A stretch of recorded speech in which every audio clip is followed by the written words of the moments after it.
called Power Fades and written by a fellow New Englander named Jim McCabe.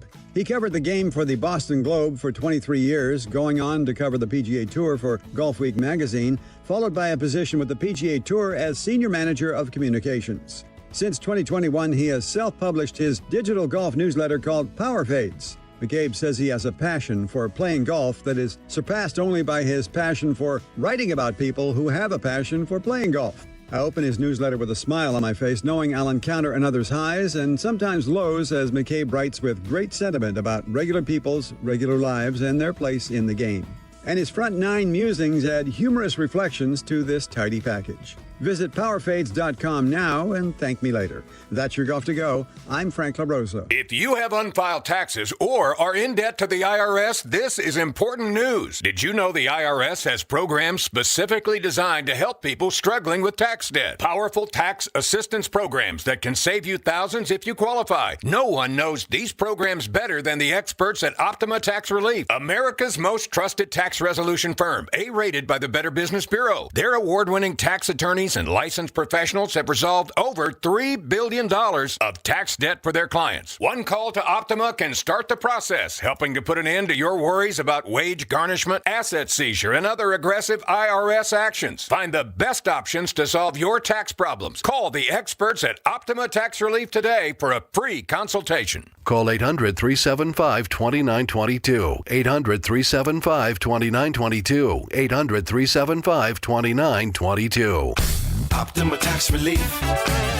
Some restrictions apply. For complete details, please visit OptimaTaxRelief.com. Capital Casino is conveniently located in downtown 411 16th Street and has been a part of the greater Sacramento area for over 20 years.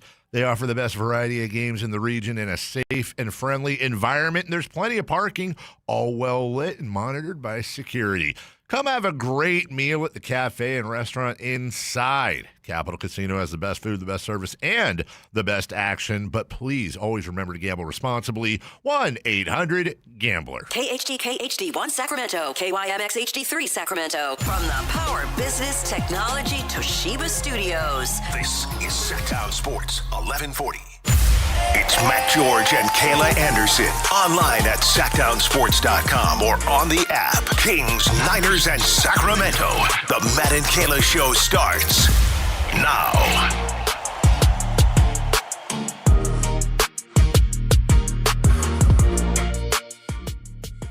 All right, let's do a show, shall we?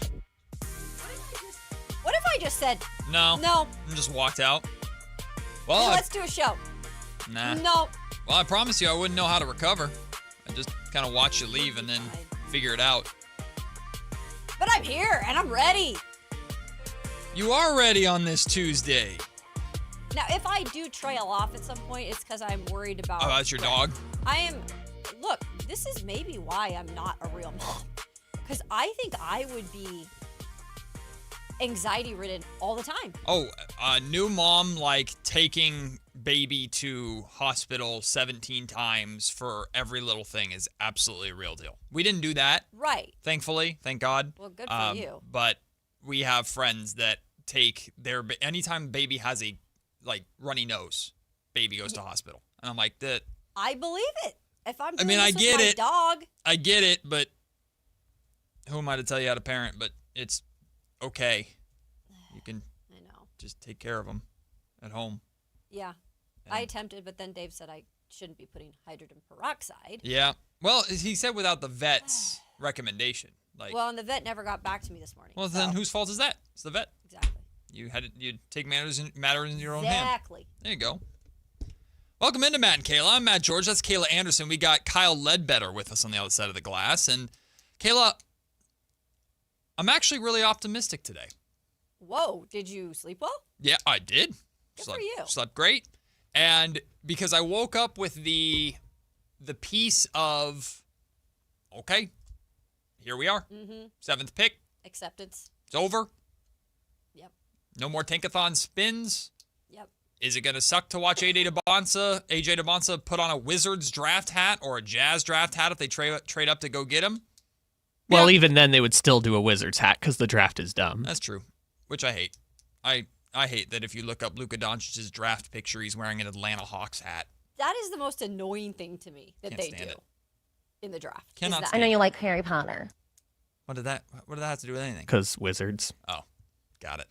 It's like, what am I getting made fun Oh of yeah, for? Harry Potter. Okay, No, that's good. just because the wizard's hat. Yeah. Well, I am optimistic today. There is a just an acceptance of where the Sacramento Kings are at and a freedom of knowing, okay, now you get to work.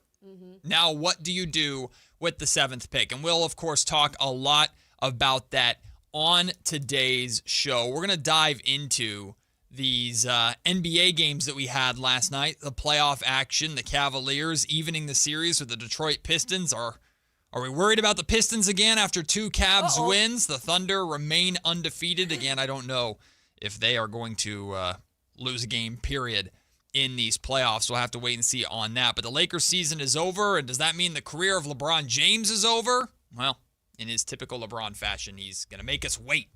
He's going to let it simmer for a little bit. At least he's not as bad as Aaron Rodgers. We'll talk about that later on, or coming up in just a few minutes here to start the show.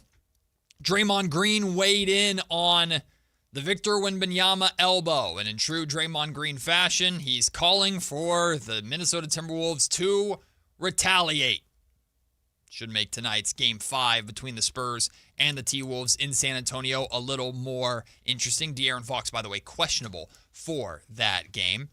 Then we'll dive into the NBA draft for the Sacramento Kings. We talked yesterday about the possibility of the Kings trading up, the idea of the Kings trading down. I have a podcast dropping tonight, an episode of the Matt George podcast this evening dropping at 6:15, where I go into more detail about how and why the Sacramento Kings should trade up to 5 and become a trade partner with the Los Angeles Clippers. But today we're talking about trading up for specific prospects. Y'all know how much I love AJ DeBonsa. Does it make any sense at all? I don't think the Wizards would ever even do this anyway, but it doesn't make any sense at all for the Sacramento Kings to go all in, throw everything that they need to throw for a can't-refuse offer to go up and get a guy like AJ DeBonsa. It doesn't make any sense for the Kings to do that for any player in this draft. Kayla's obviously very high on Darius Acuff Jr., so Kayla, I'm fascinated to get your thoughts on what the Kings should do or what you would be willing to do to secure Darius Acuff as a Sacramento King. That's the first of many Kings topics that we're going to jump into today. Of course, we have Pick a Side, Kayla's 2-minute drill, NFL strength of schedules, so much to get to, and I found, I think, the perfect rookie point guard for Russell Westbrook to mentor. We'll talk about that later on in the show. Pistons, Cavs, even at 2 games apiece now. I'd come around, Kayla, on the Pistons, talking about them and acknowledging them as the number 1 seed in the Eastern Conference again. I could feel it wavering, though. Here come the Cleveland Cavaliers. That series is evened, and the Pistons are back to making me doubt them again. Yeah, I'm not as worried. I think the Cavs are really good at home. And I had a feeling, and I think I even said it on the show, that they were probably going to win at home. Now, James Harden has been better in the last 2 games. He had that big breakout game before this one, and then he had his 40th double-double, in his career. And he had the, 20 points, 11 assists or so. He had, 24 points, 11 assists. And 3 steals as well. We were even talking about how Harden wasn't necessarily distributing the ball great in the postseason, at least recently. Yeah, he was good last night. Yeah, but I think it's just hard because when Cade Cunningham, the one kind of off game he had, because he didn't score more than 24. He scored 19 points, I believe. 7 of 16 from the field. Right. I think this is the first time here in the 11 games he's played in the postseason, too, that he has not scored more than 20 points. So right. It's going to say right there, it could have been also just an off night for him. And again, other guys have to step up, but Donovan Mitchell did kind of an unexplainable thing in the third quarter. He broke out, and I think in the second half he had 39 points or something crazy. He was crazy. I feel like this always happens sometimes in the playoffs. Like one player sometimes bursts out for like an incredible game. And there's like no stopping it. And you really couldn't stop Donovan Mitchell last night. He was just hitting everything. So I think Detroit is okay, but they have to go back and answer. Like if they don't go back and answer in that game back home, I think they're in trouble. See, I think last night's game I think people already knew the blueprint, but it's completely revealing. The New York Knicks are sitting on their couch watching this series and kicking their feet up and waiting. Yep. And if the Detroit Pistons make it, the New York Knicks are sitting there and watching and going, okay, like, it's simple. It's too simple to say, and it's obvious to say the Pistons are only going to go as far as Cade Cunningham takes them. But if you can limit Cade in any sort of way, you're going to win. Because while the Pistons did get 16 from Tobias Harris, they got 24 from Karis LeVert off the bench, 15 from Paul Reed. So they had some guys contribute. Some of the depth pieces contribute. Like, I'm sorry, Jalen Duren is just not doing anything for me. He's not. And he's facing a massive payday coming up. And if I'm Detroit, I'm very hesitant to now give this to him. This is kind of deciding. It's been the entire playoffs. He's had a couple of good games where he maybe like cracks into the teens scoring wise and gets double-digit rebounds, but that's supposed to be your number two. Is anybody in the league at all worried or concerned about Jalen Duren? Anybody? Mitchell Robinson is going to be able to outplay him, I think. Karl Anthony Towns, who's not really a center, plays more kind of the 4 for the Knicks, but can slide to the 5. He's more of a hybrid in that sense. Karl Anthony Towns, I have way more confidence in, of course, over Jalen Duren. Well, because he's even showed it in the postseason to be way more consistent. Yep. He stepped his game up. Jalen Duren's gone backwards from when he had to step up when Cade was gone. It's almost like, I don't know what happened, but like he has not been the same. The Pistons supporting cast, their main contributors, just haven't been reliable. You arguably the most reliable number 2 to Cade Cunningham this entire playoffs has been Tobias Harris. And while he's a veteran and savvy and you can respect him, like I don't think you're winning an NBA title with Tobias Harris as your second best player. Cade is really, really, really, really good, but the Orlando Magic exposed that he could score 40 and you could still beat him because the supporting cast might not necessarily be there. Duncan Robinson was really good in the first 2 games. Had only 4 points last night. Played 29 minutes, took 2 shots. Duncan, what the hell are you doing if you're only taking 2 shots in 29 minutes? Asar Thompson, only 4 points in 19 minutes. Like, Cade Cunningham looks ready. The Detroit Pistons supporting cast just doesn't. They're too inconsistent for me to feel like, okay, the Pistons are a legitimate threat that you would expect a number 1 seed to be. Yeah, I don't think they're necessarily a threat to the Knicks if they get to that point.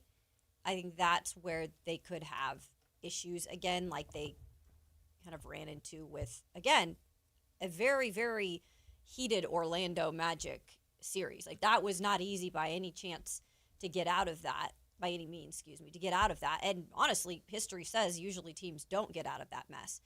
They cannot put themselves back into a mess. Yeah. Because you're right. It's going to be just too hard with Cade being majority of the guy that has put the team on his back. And look, he can do it a lot of nights if he just gets a little bit of help. But once, you're right, even if they get past the Cavs, it is going to be tough. The Knicks are just obliterating teams. Yeah. They are obliterating teams like it's nothing. The Knicks are going to the finals. I know. Do you feel like They're going to the offense finals. looks different? The Knicks? Yeah. Absolutely. It's like a breath of fresh air. No, it's clicked. Mike Brown is having the Knicks play the way the Sacramento Kings played in Beam Team 1. Through Domas, Yeah. but they're playing through Cat, and Cat has more of a scoring ability than Domas had. Right. So, like, the Knicks, and everything is just clicking. Now, that doesn't mean that they're not going to have bad games, that they're not going to have slip-ups, like we saw them. They haven't lost since they battled back against Atlanta because they went 4-0 They had against that kind of poor start and then right. Like they've clicked. Like the Knicks are going to the finals. Do I think they're going to win the finals and get past the Thunder? I have no idea. But watching this series between the Cavs and the Pistons, the Knicks are going to the finals. I agree. Like neither of these teams is as good or has looked as dominant as the Knicks. The Cleveland Cavaliers won by 9 points when Donovan Mitchell went absolutely, you know what. And James Harden has had 2 better games recently, but James Harden has an entire career of showing how unreliable that he is in the playoffs. And I don't trust Detroit. So whoever makes it out of this series, whether it goes 6 or 7 games, is going to lose in 5 to New York. It just and that's what Mike Brown was hired to do. That's what the Knicks are now getting to once they're in the NBA Finals. Good freaking luck, because if the Thunder make it, I don't know if the Thunder are losing. Haven't lost a game. I just don't. Go figure. I don't see anything on both for both of these teams on both sides that suggests to me that they can, at the highest level in the conference finals, in the NBA Finals, win a 7-game series, win 4 games. They're just all over the place. They're too inconsistent. I trust Donovan Mitchell.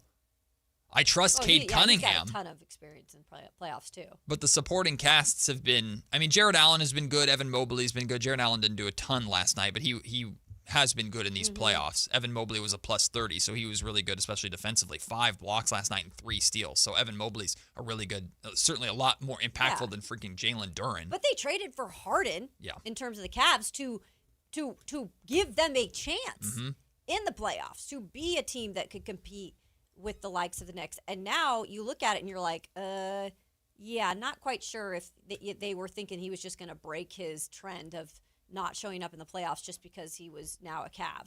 Kenny Atkinson is cutting his rotation down to an 8-man rotation. Like, the Cavs made moves for depth and aren't using their depth. Keon isn't playing again. Like, I don't know. I don't know how these coaches, how these teams trust their full roster. And speaking of coaches, by the way, we have JB Bickerstaff, and now it's just becoming a theme to where annoying. I'm just getting tired of it. Every losing coach is now complaining about the officiating after every game. I understand the free throw disparity or the difference in this game. 12 free throws for the Pistons to 34 for the Cavs. Like, that's a pretty significant difference. And to be fair, this is the first time that Bickerstaff has been complaining. That he bickered? Nice. It's been the first time, I think, in these playoffs that he specifically... Oh. I thought that was extraordinary. I loved it, too. The board just is being picky today. The board can see my fist. Look out, board. Although the engineers might not like that too much. That's true. This is the first time I've heard, correct me if I'm wrong, JB Bickerstaff specifically complaining about the officiating. I don't but hear much. Literally, every coach, annoying, after every loss, is now complaining about the officiating, and I understand the officiating hasn't been good, but we can't keep freaking doing this when you lose. Like, some games are going to be officiated differently. Some games are going to be more physical. Bickerstaff's whole point was, since we've come to Cleveland, the whistle has changed. Okay, adapt. Yeah. Like, the refs are humans. Adapt. But I understand frustration with Donovan Mitchell getting to the line 15 times, which is 3 more than the entire Detroit Pistons team, who plays very physical and tries to attack the basket too. Cade Cunningham, by the way, got to the free throw line 5 times. Same as Tobias Harris.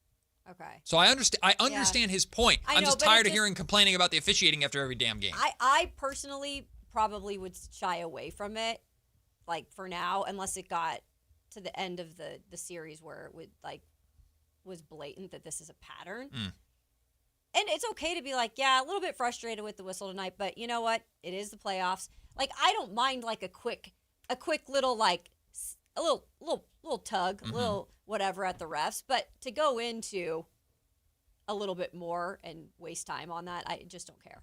Some of these numbers are pretty perplexing for the Pistons too, because they shot 51% from the field. They shot 43% from 3.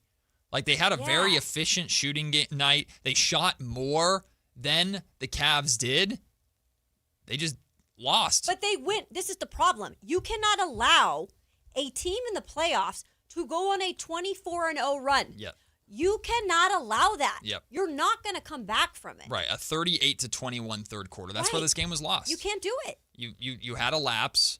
The Cavaliers did enough during that lapse. I understand the free throw issues.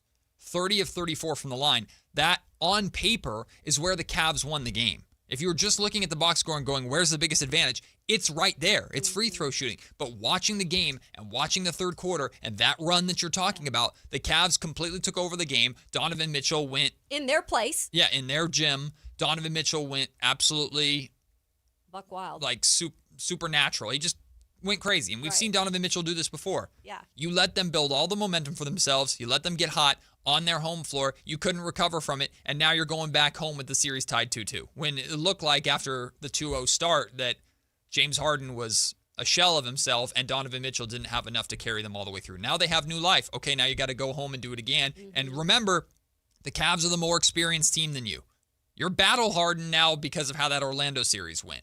But the Cavs are the more experienced team. You've given them new life. And hopefully that doesn't come back to bite the Pistons in the butt. I don't trust them. I don't trust either of these teams. I want to trust them. That's why I'm like, I want to trust them because I love Cade Cunningham. And I like the Cavs too, though. Don't get me wrong. I like the Cavs too. But you're right. I think maybe you trust the Cavs a little bit more just because you've seen what has happened with Orlando. And if maybe Jalen Duren would have been more available in terms of consistency and being that second guy, maybe we'd be talking a little bit different about this series and the series before. Jalen Duren is eligible to sign what is projected to be a 5-year contract extension worth up to $200 million, potentially reaching $239 to $287 million, depending upon all NBA honors, salary caps, or just these things of that nature. But we're talking a $200 million contract. This is not a good look. And not going to help your case. Normally, in these circumstances, when you're on a contract year for a player, it's like this is the time that you want to be playing your best because it's going to determine your value. But I think the Pistons are in a really tough spot here because Duren is, as of now, the clear number 2. He is a very young, talented, exciting center. And because the Pistons had the season that they had and they're the number 1 seed, there's going to be arguments for, regardless of what happens in the playoffs and how he plays, give him the bag. Give him his money because let this team grow together. Of the doubt, so I feel like Duren's regardless of how he plays, Duren's in a stronger position than the Pistons to get this contract because if I'm Duren in his camp, hey, what else are you going to do? I'm the number 2 on this team. You want us to grow together. You want us to become a dynasty. But it's like, what's your explanation? Well. I'm sure the Pistons are going to sit down and be like, what happened? What happened, man?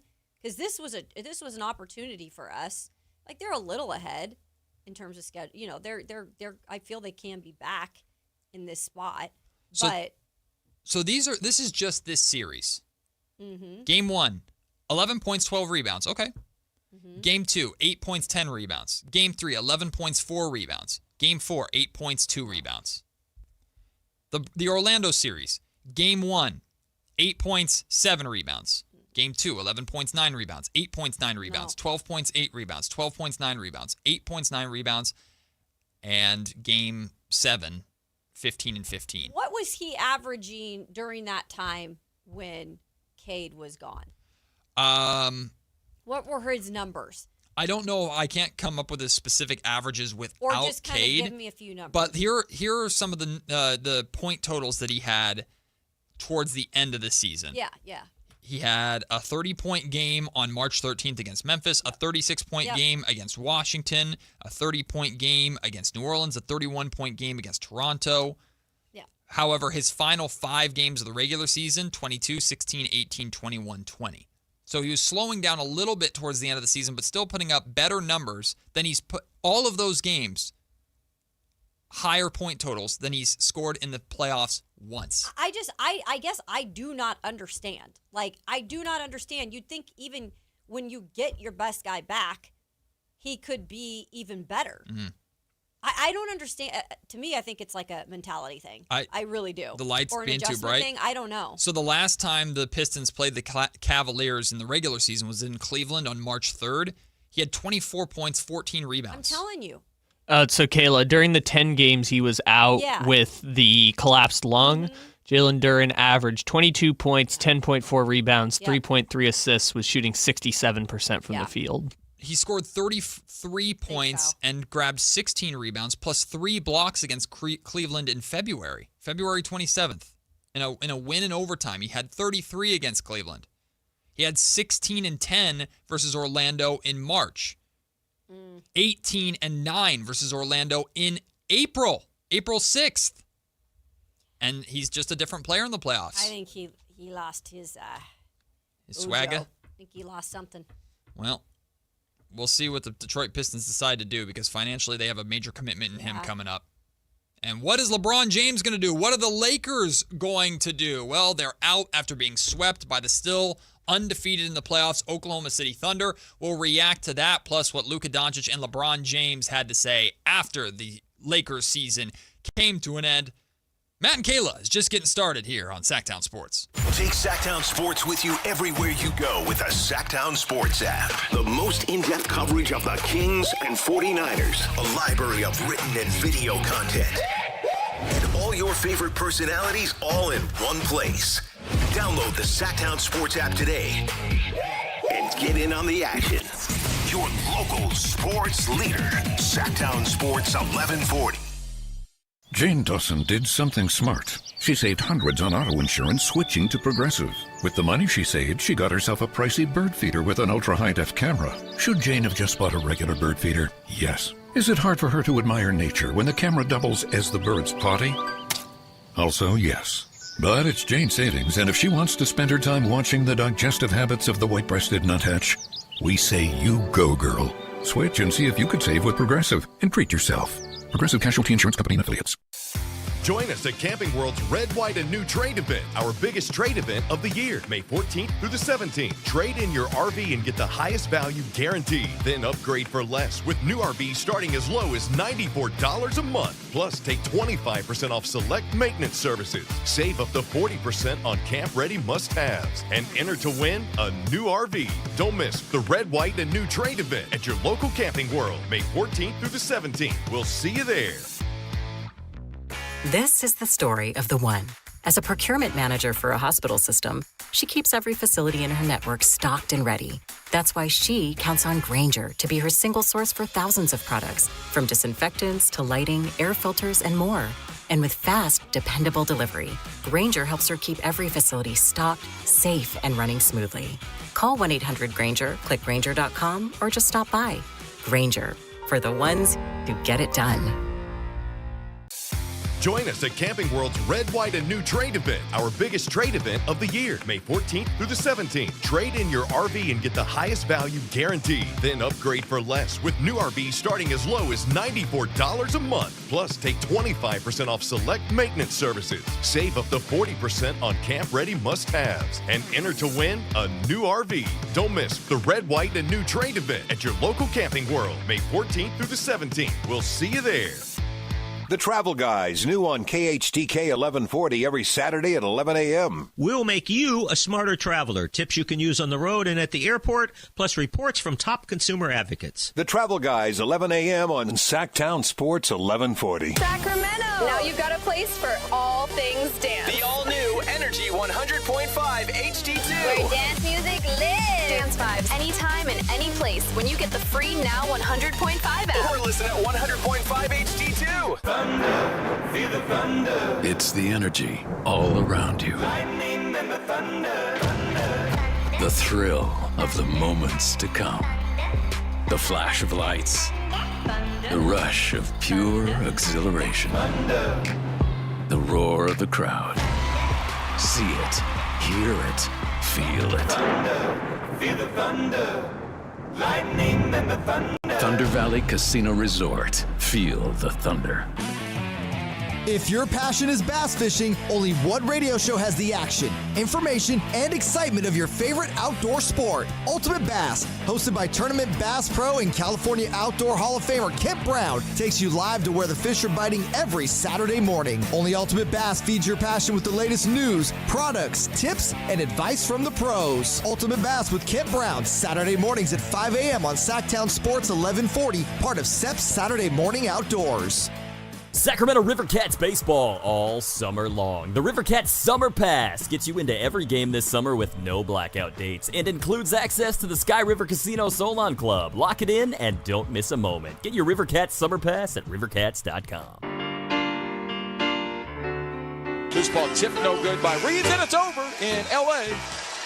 115-110, the final game for the reigning champion Thunder, become the first team in 8 seasons to advance out of the Western Conference semifinals to the conference finals as they complete sweeps of Phoenix in round 1, the Lakers in round 2, and they now are a series win in the Western Final against the winner of the Minnesota-San Antonio series from a repeat trip to the NBA Finals as the reigning NBA champions. It's Matt George and Kayla Anderson on Sactown Sports 1140. Yeah, blah, blah, blah, all that stuff about how great the Oklahoma City Thunder are. Can we talk about, can we play the part about the Lakers losing again? I like that part. That part was fun. Yeah. Damn shame. Aww. Damn shame what happened to the Lakers, man. Just keep getting swept out of the playoffs, you know? Man. Nuggets. Poor guys. Timberwolves. Man. Thunder. How will they recover? What team will line up to just give them a star now? You better be careful, Matt. You never know. No, I'm not saying that sarcastically. I mean that because it's the freaking Lakers. I know. Someone's just going to, here's Cade Cunningham. Why? I don't know. No, take they'll him. land somebody. You I'm can sure have him. They will. They've lost 6 of the final 7 playoff games. Let's see, what was this? I can't read my writing again. This is a problem, Kayla. Oh, so yeah, they've lost 6 of the final 7 playoff games, and I can't read my writing there. For 3 straight seasons, whatever was said in between, I can't read. So they've lost 6 of the last 7 playoff games to be eliminated 3 years in a row. Yeah. Damn shame. Can't wait for the Milwaukee Bucks to turn down a god offer from Miami so that they can take Rui Hachimura and a bad first-round pick or some stupid thing so Giannis can go to L.A. Hey, that's not going to happen because according to Sam Amick and Dan Wojcicki, Luka doesn't want them to trade Austin Reeves for Giannis. Good. Oh, really? Keep my boy around. Apparently, Luka said, I would rather have Austin Reeves than package him in a trade for Giannis. I like that. That's loyalty. No, I don't have a problem That's with loyalty. He's my best buddy, even though I act like, because they're kind of buddy cop relationship's actually pretty funny. Who, Luka and Austin Reeves? Yeah, Austin Reeves drives Luka crazy, but they love each other. It's like a love-hate affair. But Reeves just annoys him. That's great. Sure. And then Jake Laravia's little deputy. Well, little deputy. Well, Reeves missed a crucial 3 to tie it up last night. At least the game was competitive. It was competitive. That's fun. It was good. It was an entertaining game. Finally, would have been nice at least, I'm sure, for them to get one. I don't care. No, I'm not saying I care, but it would have been nice to get one against maybe the best defense I've ever seen. Well, I mean, you got 24 from LeBron, 25 from Hachimura, 27 from Austin Reeves, and you still couldn't win. There's just. Nope. I guess Marcus Smart could have scored more than 5 points. Well, LeBron missed a driving layup to go ahead in the last seconds too. Would have just delayed the inevitable, man. I know. They just got it over with. Now the Thunder just get to kick their feet up and watch both the T-Wolves and the Spurs kick the crap out of each other. Because that series is going to pick up another notch now. We're going to hear from Draymond Green in the next segment talking about how the T-Wolves should retaliate for Victor Wembanyama's elbow. So we'll talk about that in the next segment. But right now, let's hear from LeBron James. Is it over? Is the king leaving? I actually thought about this morning, Kayla, when I was in the shower getting ready. I was like, what if, I know it's exhausting to talk about because we don't believe it. We don't believe it. But if it was, for him to just say, yeah, I'm done, and that be the ending, But I think that's preventing us from hearing him say, I'm done. Because then I think he just goes back and he's like, I'm going to do it. I'm going to try to do it again. Well, because I think, I don't know LeBron James, but I think I have a pretty good idea of LeBron likes to be the king. Yeah, LeBron likes to be LeBron. So all of us are just expecting when it's going to happen, there's going to be a retirement tour so that we can all give him the praise and love and admiration that he deserves, not just abruptly leave at the end of a lost playoff game getting swept by the Thunder. Yeah. I don't believe he's gone. But I did have this thought this morning of what if last night's game was the last game for LeBron James and I didn't care because I knew it was over. I don't see it happening like that. At 7:30 p.m. on Amazon Prime. Yeah, I was like, that's the end of LeBron? Unless he's turned his whole mentality into I don't want the attention or I don't care people talking about me. Maybe that's the way he ends it. I just cannot see It's been reported he does not want a retirement tour. I don't believe that at all. LeBron has been me, and I don't say this like this sounds bad. I don't mean like LeBron knows he's a GOAT, if not the GOAT. I don't care. He That's knows fine. that. That's fine. I'm sure there were elements of Kobe's retirement tour that he didn't necessarily like. Sure. But Kobe's retirement tour is also just as much for the fans as it is for Kobe. That's what it is. And it's the way to say goodbye. Yes. And it's for all the franchises to say goodbye. And I, for one, cannot wait for LeBron James's last game in Sacramento so that we can talk about he scored his first bucket in Sacramento against Doug Christie, because we never talk about that. Hey, find the rim that he dunked on for his first bucket in Sacramento and give him that as a gift. Yeah. Wait, I'm trying to think, if this is his last season, what was his last game in Sacramento? I don't remember. Yeah, and did he play? He played a game in Sacramento this year. He played this year, yeah. Yeah, he played a game in Sacramento. We just try and force them from our memory. His last game in Sacramento would be January 12th. The Kings won by 12 points. That was a game where DeMar DeRozan had 32 and Russell Westbrook had 22. That's what cost us the draft pick. Now we're mad about that game. There it is. Malik Monk shot 7 of 9 from 3. It's LeBron James's fault that the Kings fell to 7. There it is. All right, now I feel better. It's always the Lakers' fault. Also, Jake LaRavia had 2 points and missed all 5 of his 3-pointers that night. Poor Jake. So that's LeBron's last game in Sacramento. Yeah, no, that ain't it. He's not. He's not leaving. I think he's either going to finish with the Lakers or he's going to go finish his career with the Cavs. Here is LeBron James being unsure about his future after last night's playoff elimination. I mean, what my future? I don't know. Obviously, I mean, this is obviously we're still fresh from obviously losing, and I don't know. I mean, I don't know what the future holds for me. Obviously, as it stands right now tonight. I got a lot of time. I'll sit back, like I think I said it last year after we lost, I think, to Minnesota, to go back and recalibrate with my family and talk with them and spend some time with them. And then when the time comes, I'm obviously, you guys know what I decide to do. Yeah, go for it, please. Look, I know this is reality. It is part of it. I hate when they're like, well, I got to go recalibrate with my family. Look. You're going to do your own thing with LeBron. Like, let's be honest. Come on. Honey, what do you think? Let's be honest. I would like you to be home. Yeah. Okay, I'm going back. Yeah, like, I always think they throw that in there just to, like, give him a little bit of sympathy. How'd that work for Tom? Yeah, didn't. So where do we think he's going to go? I mean, you said, Kayla, it's either the Lakers or the Cavs. Cavs are a second apron team. They can't bring in LeBron James right now. And the Lakers were pretty clear, like, this is the Luka thing now. We're kind of pivot. This was supposed to be LeBron's swan song season. Don't ask me how it gets done, because I don't know, because I don't care enough. Oh, God, what are you going to say? When the Warriors strike out on Giannis, they're going to go get LeBron. It's going to happen. Like, LeBron's already rejected them like 3 times. And so do it again. Why not? Like, LeBron got to play with Steph when they were all buddy Team USA, and it was so much fun. Go to freaking Golden State, LeBron. You can still live in L.A., you just commute up, take a old helicopter, whatever the hell, up to... That's a long flight for a helicopter, actually. Didn't Arnold Schwarzenegger used to do it every day when he was governor? I don't know. Who cares? Like, LeBron, play in San Francisco for 1 year just to see you in a Warriors uniform so we can all go, see? Man. Yeah, see? He did it. He did it, man. We're kind of in the weird spot now where, like, LeBron... This is crazy. LeBron might have to take a discount to go back to the Lakers. But that is what it is. Because he's 41 and... I mean, he's good, but... He has to know that. He admitted in the postgame presser that he had never taken a third-tier type of role on a team before. And this season, he obviously did. Now, he said he was happy with himself that he was able to take on that role and contribute in that role, which I will say, they played some of their best basketball when he finally accepted that third role and let Austin Reeves and Luka take over. That's when they were playing their best stretch of basketball. And he admitted like that in the presser. What? I would have such a respect. I would have such a respect for LeBron. Okay, you're Rob Pelinka. I'm LeBron James. It's our end of season meeting, and we're talking about the future. Okay, I walk into your office. Rob. Yeah. You're paying me because I was there and Luka wasn't.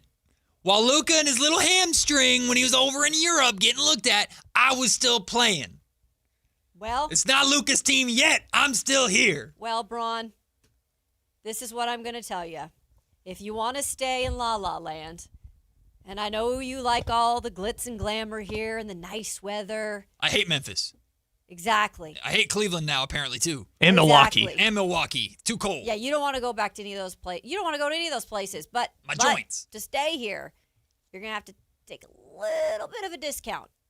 And you're going to have to accept when Luka is back and healthy. Who? Luka. Who? You know that guy, Luka. Oh, no, I don't remember him. He wasn't playing. The guy that we made headlines with when we traded for him. Oh. Yeah. When he gets back into that number one role, you're going to have to skip back to that number 3 spot in line. Is Luka the guy that looks like Austin Reeves? No, that's Jake LaRavia. Oh. Yeah, Luka's lost a little weight, but he's a little tubby. Oh. Yeah. That guy. Do you know who I am?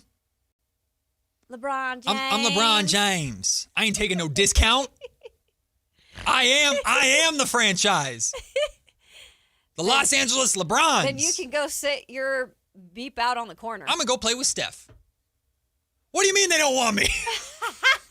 Oh, they do. Don't trust me. They do. Oh, they're desperate enough. Oh, trust me. Joe Lacob definitely wants them. I got it. There's a car outside waiting for me to take me to San Francisco, and guess who's driving it? Draymond. Word. Oh, my God. Could you imagine the amount of LeBron Warriors jerseys they would sell? Oh, come on. Yeah. Oh, I mean, that would be... So how much do Warriors fans currently, just because he's not on their team, currently despise LeBron James? Warriors fans? Yeah. Oh, I don't think they despise him. So you think they love him? I think, why would Warrior fan not like LeBron? There's one finals that he got the better of you. Right. But he's LeBron, and he's in L.A., and it's, this NorCal, Southern Cal, whatever. I think it's more from the time when he beat them in the finals. But again, the Warriors beat him 3 times. The Warriors are we got you, dude. Yeah. He's Draymond's buddy. I think Warriors fans have more reason to dislike Kevin Durant than they do LeBron. Truth be told. Well, I wouldn't go that far. I would. KD at this point has been sour grapes and actually beefed with members of the Warriors. LeBron is I'm Draymond's buddy, and what is the reason to not like LeBron in the Bay? I think he stays in LA. I think he does too. I do. Because he has no other choice. Yeah. I mean, I think it'd be fun to see him go to Cleveland. Oh. Yeah, to Cleveland. But he already said he doesn't want to pretty much go back. They got a different James in Cleveland. They don't need him. The Cavs might go to the conference finals without him. The Cavs are we're good here. Yeah, he's Hollywood LeBron now. He doesn't want to go back to Cleveland. Yeah, we got Keon Ellis. We're good. I mean, I get it. I don't like going back to my hometown either. Yeah, I don't think LeBron's done. It'd be interesting to see where he ends up. Probably just back in LA for one more year. Probably. Just announce the victory tour. And then just announce it. Yeah. Announce the tour so we can all go, oh, we love you. Yay. And then bye-bye, farewell. Ta-ta, and then own a franchise or something, which is what he's going to do. He's going to be like an owner or something. Is there anything else change-wise with that roster that we the Lakers foresee happening? Because it's not like it's a bad team. No. I mean they're the Lakers. They get Luka back. So they're always going to be star hunting. Right. Let me look. They have a lot of cap space. Yeah, I was going to say they have a ton of money. But that's mostly because LeBron is coming off the books, but Austin Reeves is going to go from making $20 million to $40 million. Yeah. So it's not perfect. According to Bobby Marks, the Lakers have $47 million worth of cap space, and that includes a free agency hold for Austin Reeves. Okay. And their first-round pick. Yeah. And what's their first-round pick? It's pretty far down, right? I think it's 18 or 19. Yeah. Hold on. It is 25. 25? Oh, wow. Goodness. Wowzer. Okay. They have a worse pick than the Knicks. I love that. Yay! Because the Eastern Conference sucked this year. I love that. Yeah. No, I love that. Also, Rui's a free agent, so they're probably going to have to re-sign Rui. Oh, that's right. I love Rui. It's up to if Luka, whatever Luka wants. Whatever Luka wants, Luka gets. Well, I'm serious. Draymond Green's got a car waiting for LeBron to bring him to Golden State. And Draymond Green's on his podcast, of course, talking about Victor Wembanyama's elbow. Why and how the Wolves should retaliate today. If the league ain't going to suspend him, the Wolves have to take matters into their own hands, according to Draymond Green. We'll hear from Draymond when we return. It's Matt and Kayla on Sactown Sports. Like and subscribe to the Sactown Sports 1140 YouTube channel at Sactown Sports 1140 to get the Carmichael Dave Show with Jason Ross, Matt and Kayla, and the Drive Guys with Kevin Gleason and Alan Stiles on demand and at your fingertips. Get your fix of the Sacramento Kings, 49ers, Giants, Athletics, NFL, NBA, and the latest in sports and entertainment all in one place at Sactown Sports 1140 on YouTube. Your local sports leader, Sactown Sports 1140. This is the story of the one. As a safety manager at a manufacturing plant, he does everything he can to keep his coworkers safe. From finding ways to reduce risks to keeping safety supplies in stock. And for that, he relies on Grainger. Grainger offers a broad range of quality products and next-day delivery, so he can always play it safe. Call 1-800-GRAINGER, click Grainger.com, or just stop by. Grainger, for the ones who get it done. Capital Casino is conveniently located in downtown, 411 16th Street, and has been a part of the greater Sacramento area for over 20 years. They offer the best variety of games in the region in a safe and friendly environment, and there's plenty of parking, all well lit and monitored by security.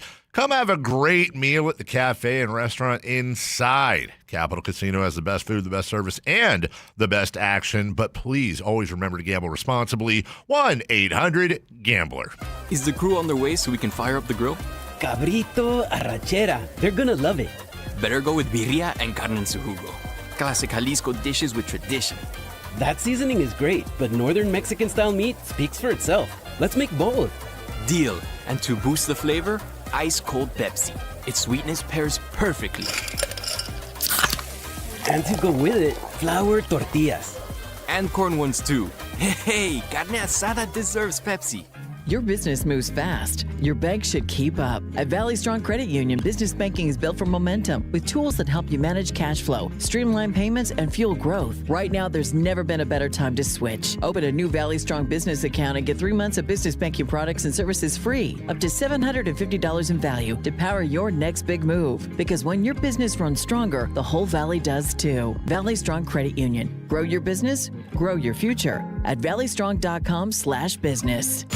This is Sactown Sports 1140. Hey, it's Carmichael Dave. What's up? It's Matt George. What's good? It's Alan Stiles. With the most trusted voices in the community. This is Jason Ross. Hey, it's Kayla Anderson. It's Whitey Gleason. Ready to help promote your business, both as partners and customers. All you have to do is ask. Pick up the phone, dial pound 250 and say, grow my business to get connected with a team member today. That's pound 250 and say, grow my business. Our team will review your product, quickly pair you with a perfect endorser, and create video and audio samples all at no cost or obligation to you. With the most live and local on-air lineup, a dynamic content-driven website, and a state-of-the-art mobile app, Sactown Sports 1140 is tailor-made to help you connect with a sports audience in Sacramento. So why wait? Dial pound 250 today. Say, grow my business, and let us help take you to the next level. The statewide direct primary election is June 2nd.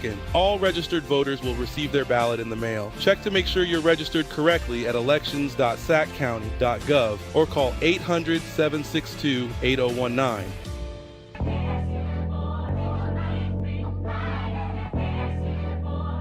Matt and Kayla on Sactown Sports 1140.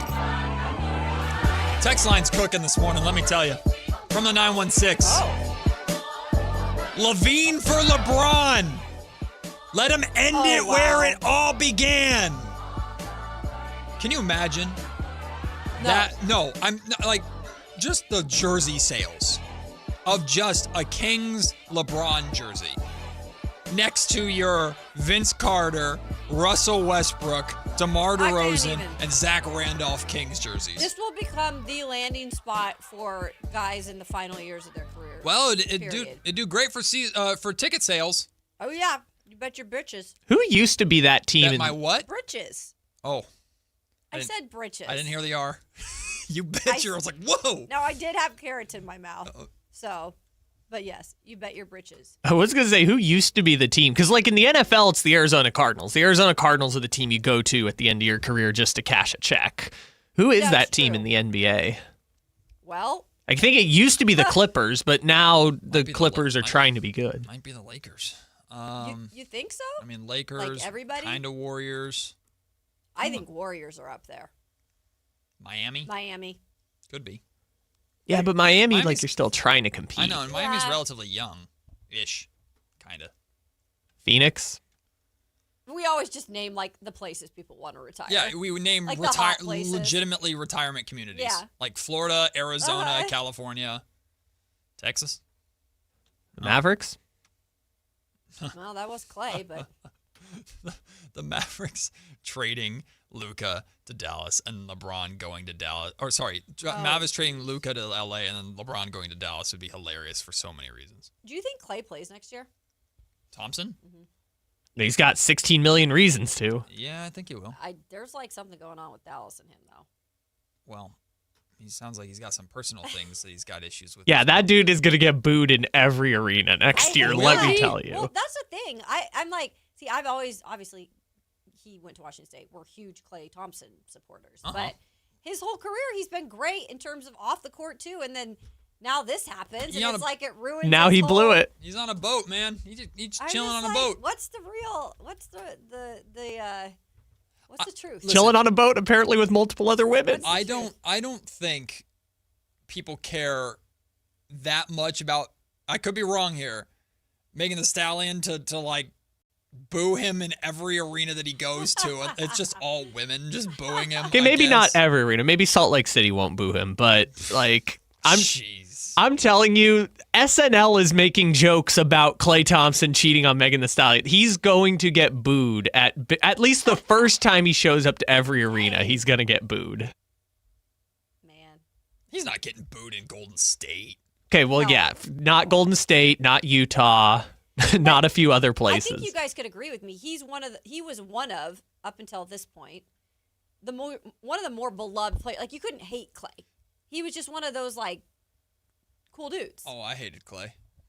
Well, yeah, but that's for basketball reasons. I don't know. He's always the Kings every damn game. Seemed like a cool dude in the NBA. No, you're right, Kayla. He was the goofball of the Warriors dynasty. It was like everyone loved Steph, everyone hated Draymond, but Klay was just the fun goofball. The Warriors are going to somehow strike out on, well, not somehow. We know they're going to strike out on Giannis, and then they're going to end up with bringing Klay back, bringing LeBron in, and just their starting five would be Steph, Klay, LeBron, Draymond. Bring back Kevon Looney. Al Horford.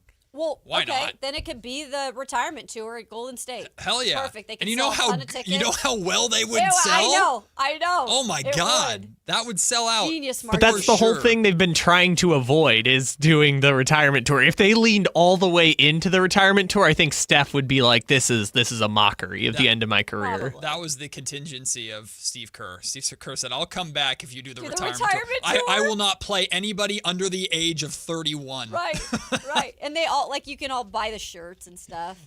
the Golden State retirement home. Bring everyone back too. Harrison Barnes is a free agent this summer. Bring him back. You could do such good like yacht club merch sponsored by like the marina. Oh, come on. That's a yacht rock night. Yeah. Oh, come on. We got to do it. Come on, Golden State. Do it. It'd be hilarious. That'd be great. Speaking of Golden State, Draymond Green on his podcast again. When Draymond talks, we listen. And Draymond weighed in on the Victor Wembanyama elbow. And it's funny, like, I haven't listened to the whole podcast. I've listened to a lot of clips. What you're going to hear in this clip is, like, him start to bring himself into it. And then Draymond actually does the mature thing and actually takes himself out of it. And then makes a really interesting point about how this series could go. Here's Draymond. We found out this morning Wemby won't be suspended, will not be fined, and that life just goes on. And then I saw Mitch Johnson's press conference. I was like, whoa. He took matters in his own hand, and if the referees ain't going to call it, I'm happy he did. But there's intent, guys. I'm not one to ever want to see guys get suspended because I think that is whack. But Jaden McDaniels and Joker just got fined for much less. I would say to the Minnesota Timberwolves, hey, guys, this is fair game. There's no suspension. There's no fines. This is fair game. Coming out there tomorrow night and doing it to Wemby. Who's going to elbow him in the face? That's what I would be saying. You got to get your get back. If nobody's coming back at those guys, going back at Wemby, you lose the war. Because what he just did was set a tone. And you either go full force at it or you get rolled over. Okay, so I love what Draymond is saying here, But also, I'm like laughing the whole time. But also acknowledging, like, dude, this is why you got suspended so many times. Exactly. Like, this is exactly why. Why did Wemby not get suspended? Because this is the first time he's ever done anything like this. Now, we talked about this yesterday. I thought it would have been foolish for the NBA to suspend Wemby in Game 5. Well, he was almost He almost missed an entire game. He basically did miss the entire game, and the Spurs lost because of it. Right. The series is now even. One, from a business standpoint, and yes, this matters. It would be idiotic to not have Wemby play. And yes, that matters, whether you want integrity or not. Integrity. No, it's just this is the real world, number one. Number two is, again, it's the first time Wemby has ever done anything like this, and Naz Reid is okay. Right. Now, I fully expect, and the Spurs and Wemby should fully expect exactly what Draymond's talking about. That's fine. But so should the officials. Well, yeah. Everybody's going to be watching these games like a hawk now, because if anybody goes at the knees or the hips or any kind of extracurricular towards Wemby, they're getting tossed out. Mm-hmm. So you best have whoever the hell coming off the end of the bench for the Wolves retaliating. See if you can put Dante DiVincenzo in a boot, run him out there really quick, have him kick Wemby or something so he can just get tossed. Yeah. Like you do. Whoever retaliates is getting their ass out of the game and getting suspended. I'm here for it. I'm here for physicality in the playoffs. I think that's what the NBA has lost along the years. I want to see teams go at it. Yeah. I want to see teams fight for it. Mm-hmm. Now, I don't want to see players get hurt because, no, exactly. We want all the best players in the game playing in the postseason. Yeah.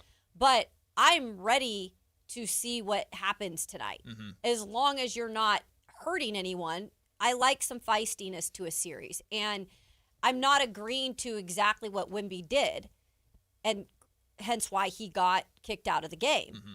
But it was his first offense. I get Draymond is saying, like, go ahead and retaliate. Of course. They don't even have to have their coach tell them that. They know that. They're going to be ready to go.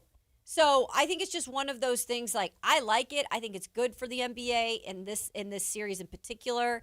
I'm looking forward to it. But to hear it from Draymond, I'm not going to lie, it makes me laugh. It is funny. Because I'm like, Draymond, this is like your MO. He knows what he's doing. And he's sitting here just like commenting on it and telling them what they should and shouldn't do. If I were the coach, I'd tell Rudy Gobert to tackle him. Oh, yeah, the guy I put in a headlock. Right.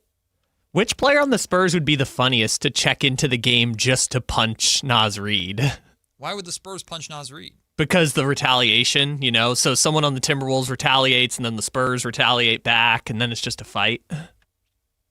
Oh, that's an interesting question. I'm nominating Mason Plumlee would be the funniest. Yeah, Mason Plumlee would But also Jordan McLaughlin would be fun because he's smaller. Listen, the Wolves are smart enough to know that if they do anything egregious, they're losing that player for the rest of the game and for the next game. They're smart enough to know that. And they can't afford that. But the Wolves are going to be scrappy. Wemby threw that elbow because he was frustrated because he was getting hacked. But they've been scrapped the entire postseason. It's going to get worse. Yeah. It's going to get worse. And I'm really interested to see, okay, officials, you have to let it rock a little bit. Uh-huh. You're going to have to let it rock. You're going to have to Draymond's point, you're going to have to let these teams figure it out.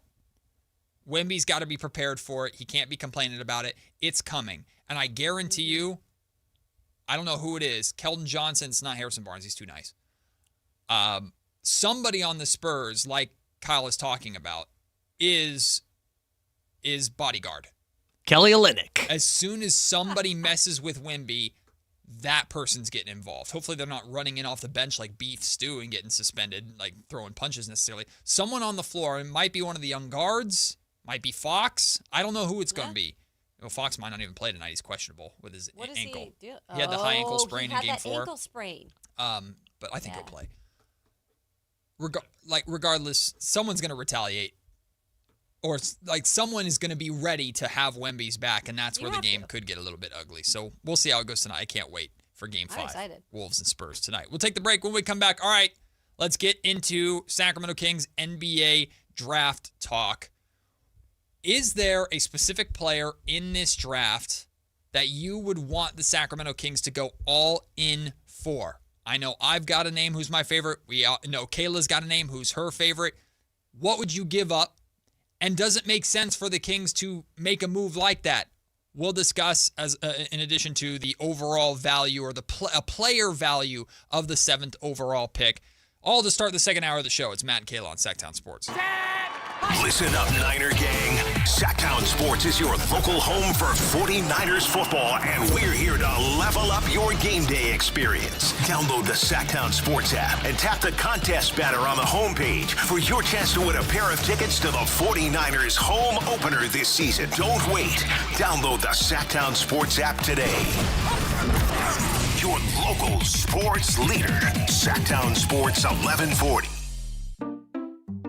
We just want to have enough money for retirement. And travel to visit our grandchildren. I understand. That's why at Fisher Investments, we start by getting to know each other, so I can learn about your family, lifestyle, goals and needs, allowing us to tailor your portfolio. What about commission-based products? We don't sell those. We're a fiduciary, obligated to act in your best interest. So how do your management fees work? We have a simple management fee based on the value of your portfolio. So we do better when you do better. We appreciate that kind of transparency.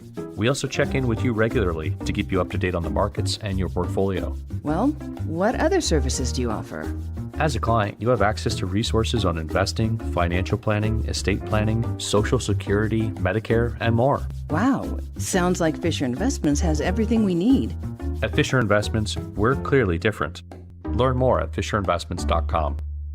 Investing in securities involves the risk of loss. Is the volatility of the stock market driving you crazy? Is your retirement account sinking, yet you're getting older and you're starting to worry about, will I have enough for retirement? What about the money in the bank? These banks pay nothing these days. How do we get growth to get to retirement account? It's simple. Move into gold and silver. Want to know how to do it?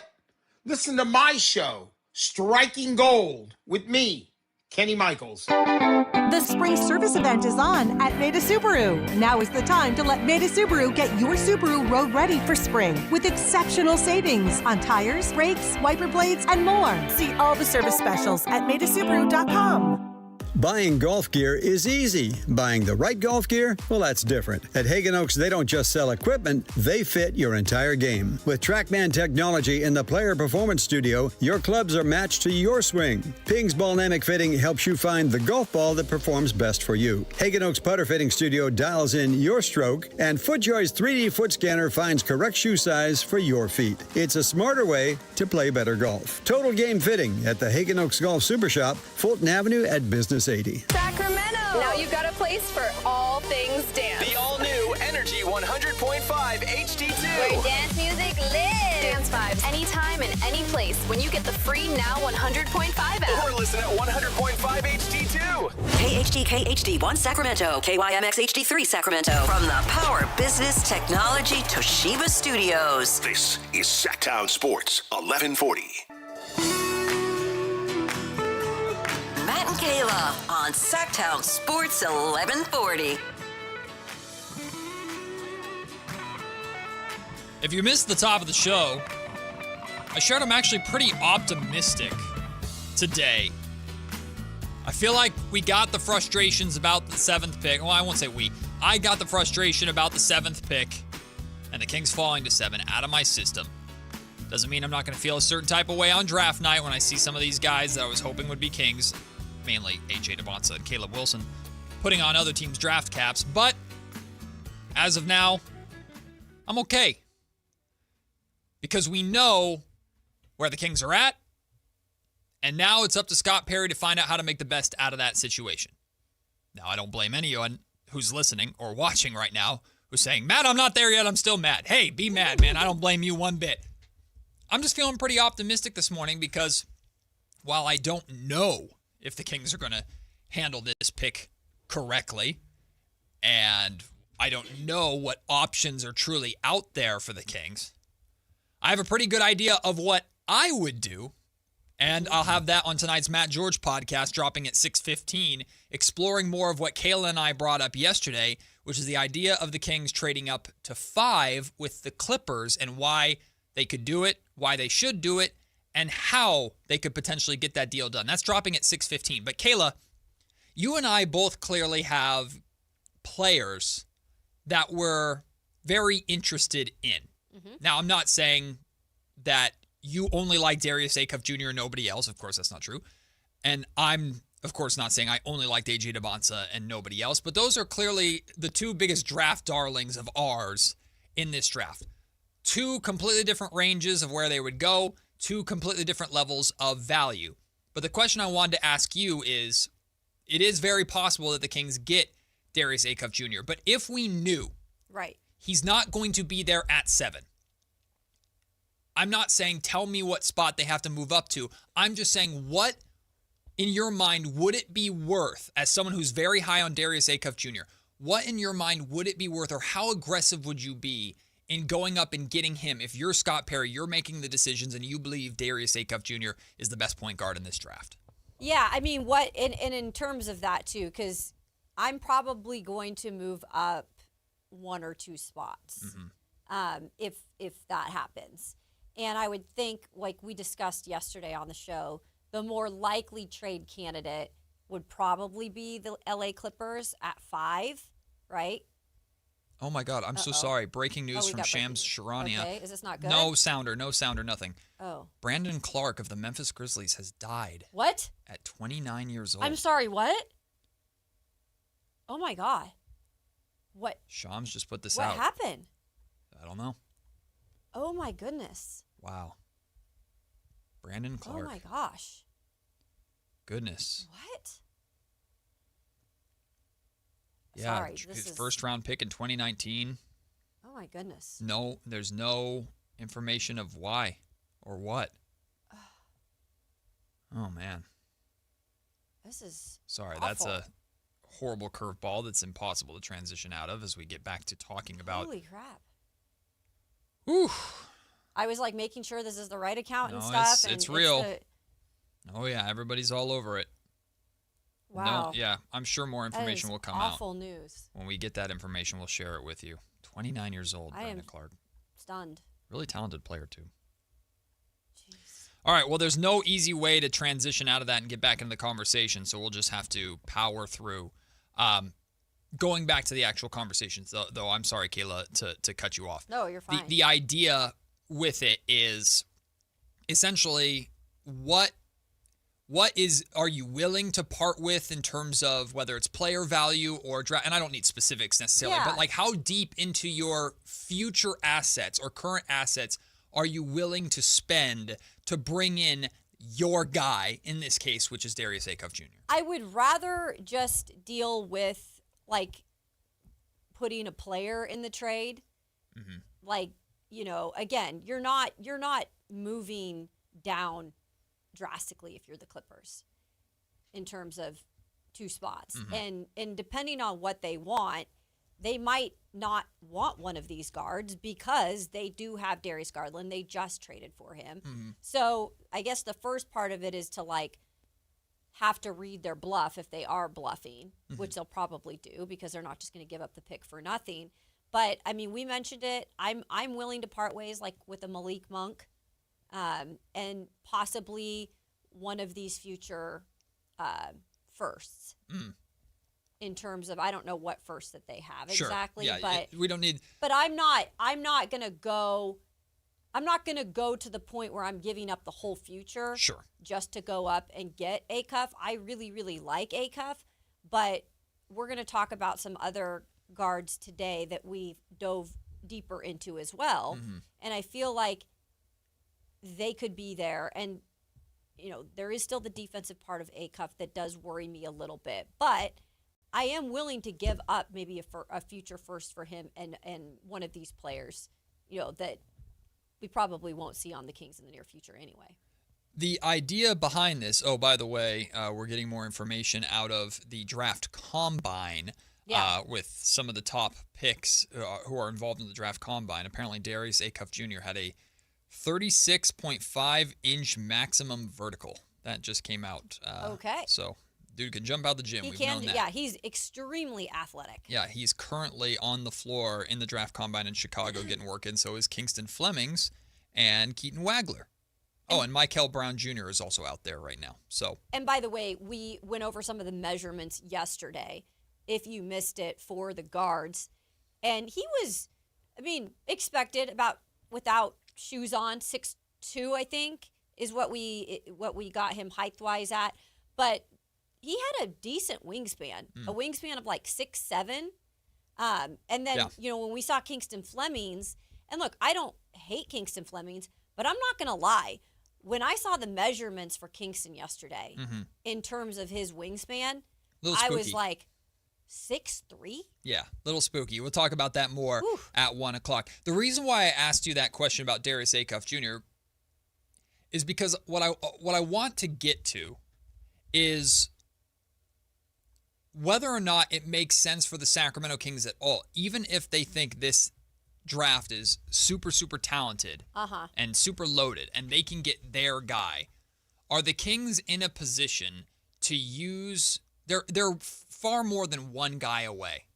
So does it make sense at all for the Kings to use future draft assets to move up, period, to go and get that guy versus keeping hold of your assets, a la draft picks and players, like Keegan Murray, for example.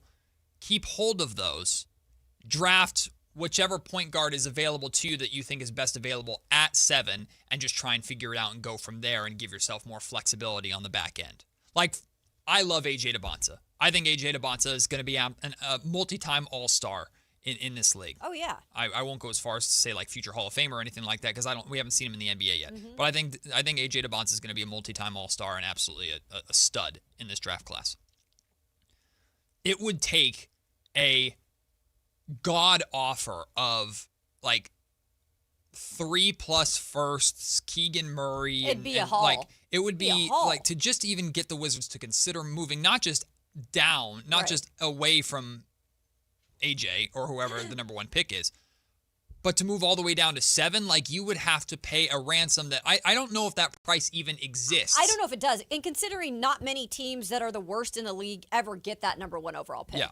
And I'm not bringing up this hypothetical to create a narrative like the Kings have a chance to move up to number 1 overall. I said pretty clearly yesterday when we heard the report that the Wizards are open for business with the number 1 pick. Now they're open for business with the Utah Jazz because they know the Jazz want AJ and they're going to try and take advantage of that. I'm not saying like the Kings have a chance to trade up to number 1 to get AJ. The point is it would take a haul even to get the guy that I love, who I think could absolutely be a star here in Sacramento. And that does not make sense for the Kings to do because they would need some of those picks and some of those assets that they're giving away to put the right team around A.J. Debonsa to ultimately be good. Does that make sense? Absolutely. Absolutely. The point of this is to illustrate. They need more than just one guy. And we've said this several times on the show. Like, this is not going to happen, poof, in 1 year. It wasn't even going to happen if they got, like, an A.J. Debonsa in the first year. They weren't going to just turn it around. It would help them immensely, but there were still parts and pieces over the next couple of years you have to insert in this into the roster that are going to make you a playoff contending team. So I wish it would happen in one good draft class, but it's just that's impossible. I want to explore what a player comp value for the 7th pick could be. We'll do that in just a second, though. Jason is on hold, wants to weigh in on the Kings draft lottery. What's up, Jason? How are you? Pretty good, man, Kayla. Hey, I got a question. Everybody's talking about this draft is like the major draft, 1996, 2003, all the, one of the more impressive drafts ever in the history of the NBA. My question is this: is there a in some people, I've heard rumors about a player from like a Michigan center moving on up to the top, picks. I mean, I think, with all the hype, all the pressures, whatever, I think there is a possibility that either 1 through 5 or 1 through 6 teams might do something crazy and it will freak out the whole draft. Are you talking about Ade Mara? Is that who you're talking about? Or are you talking about Yaxel Lindeborg? Who's rumors like he might he's the draft board. I just heard that rumor. But I just think like this draft is the pressure is going to be for a whole month. You're going to have all these rumors, pressures, and all this. I think that this draft might something might happen, and the 7th, the 9th, the 10th picks might, be more valuable than what everybody's thinking. Jason, I appreciate the call. I am curious to see who is the team that throws the wrench into. We've had like tiers in this draft. Mm-hmm. There's the top 4. There's the point guards, and then there's other tiers like after that. There's talented players, but the point guards are like that crop of point guards is expected to be that 7 tier, which is that 6 to say 9 or 10 range. That's about right. Or 5 to 9 or 10 range. Who's going to be the team that goes, nope, we're going Yaxel Lendeborg. We're going Nate Ament. And we're I think going one of them do. Steinbach. Like, the Kings can't be that team. No, I don't think the Kings should be, but I feel like there will be one of those teams. I mean, you have Atlanta's picking 8. Okay. Dallas is picking 9. The Bucks are picking 10. The Bucks, I mean, all 3 of those teams could use more point guard help. It's a tough. I don't know if anybody would trade up though in order to grab some of those guys, unless these teams are trying to trade down because they're targeting like an Ament or a Lendeborg, and they know they don't have to reach as high for them as like 8, 9, 10 range. But regardless, I don't see how that has anything to do. Not to poo-poo on Jason's call. I don't see how that has anything to do with the Sacramento Kings. The Kings. If I'm the Kings, I'm not concerned at all with what's happening behind me. I'm concerned about LA and especially Brooklyn 5 and 6. Yep. That's what I'm concerned about. Those are the bugaboos.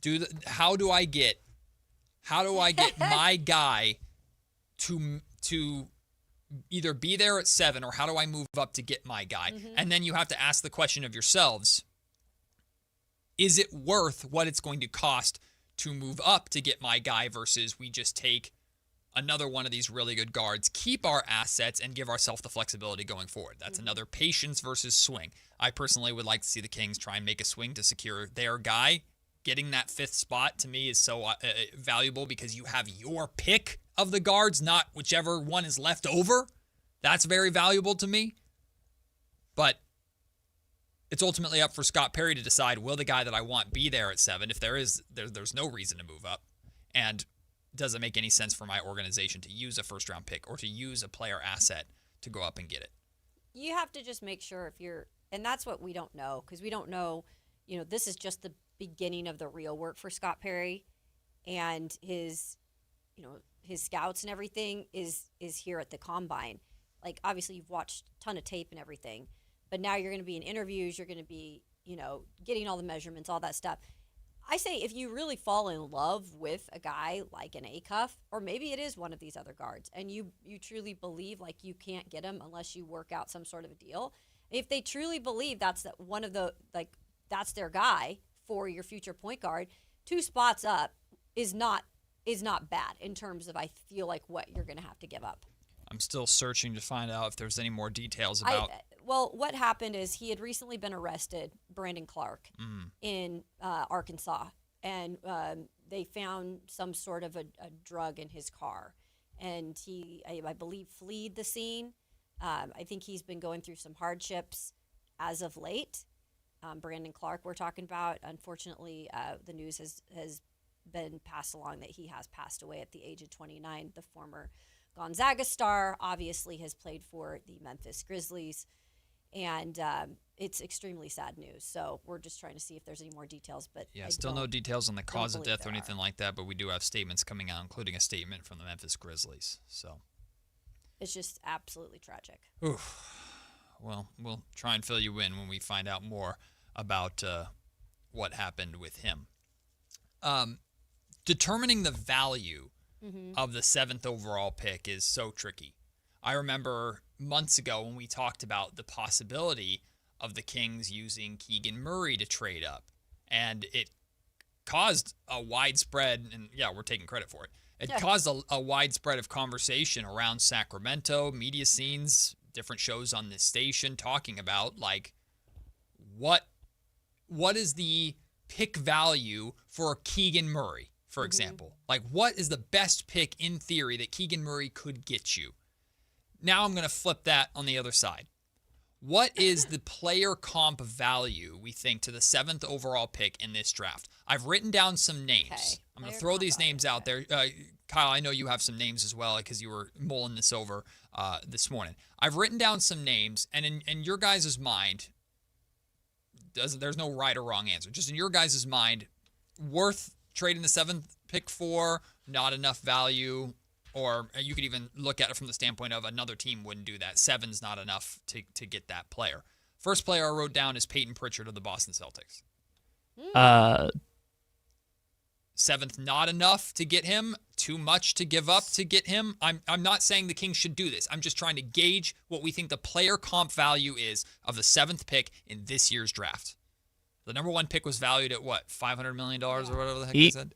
He's a good enough player, but the Celtics would say no, if that makes sense. Sure. Like, the value is adequate, but the Celtics, for what they're doing, would not do it. And that weighs into the value. But it is, the value is there. But you could talk about player talent. You could also talk about circumstance. Like Peyton Pritchard is the value that, again, I'm not saying the Kings should trade 7 for Peyton Pritchard. It's just the value of that 7th pick. Yeah. Another one, and I feel pretty confidently that the Knicks would say no, but in terms of value, it's really interesting. OG Anunoby, especially with how OG's been playing in the playoffs. He's been really good. To me, the 7th overall pick, I don't think is enough to get an OG Anunoby. Yeah, no, I think the Knicks would say no, and the value is not good enough. I would say that they'd say no. Jabari Smith Jr., who was a 3rd overall pick. Yeah, he was right before Keegs. Right before Keegan. The 7th overall pick, Jabari Smith Jr. in terms of player value, a straight-up trade, straight-up swap. Again, if you're just tuning in listening, I'm not saying the Kings should do this. We're trying to determine what a player value is for the 7th pick. Oof. I would say adequate value, but the Kings would say no. I agree with that. Yeah, I'll go with that. I actually think Jabari Smith Jr. might be a little... higher? No, I would say little short of the value of the 7th pick in this year's draft. But it depends how you feel about Jabari Smith Jr. Like, I think Jabari Smith Jr. can be a number 3 or 2 on a really good team, but in Houston, he will never get that opportunity. Mm-hmm. All factors of this play, all levels of this play factor in the conversation, from how the team values these players to how good we think these players are, and their contracts as well. And that's the big one that's going to be for this name. De'Aaron Fox. I mean, it doesn't really matter. The value is not good enough, and the Spurs would say no. No. The value, as in you would have to add more than the 7th pick to acquire De'Aaron Fox. Contract included. Mm-hmm. Yes, I'm recognizing that the contract is part of it.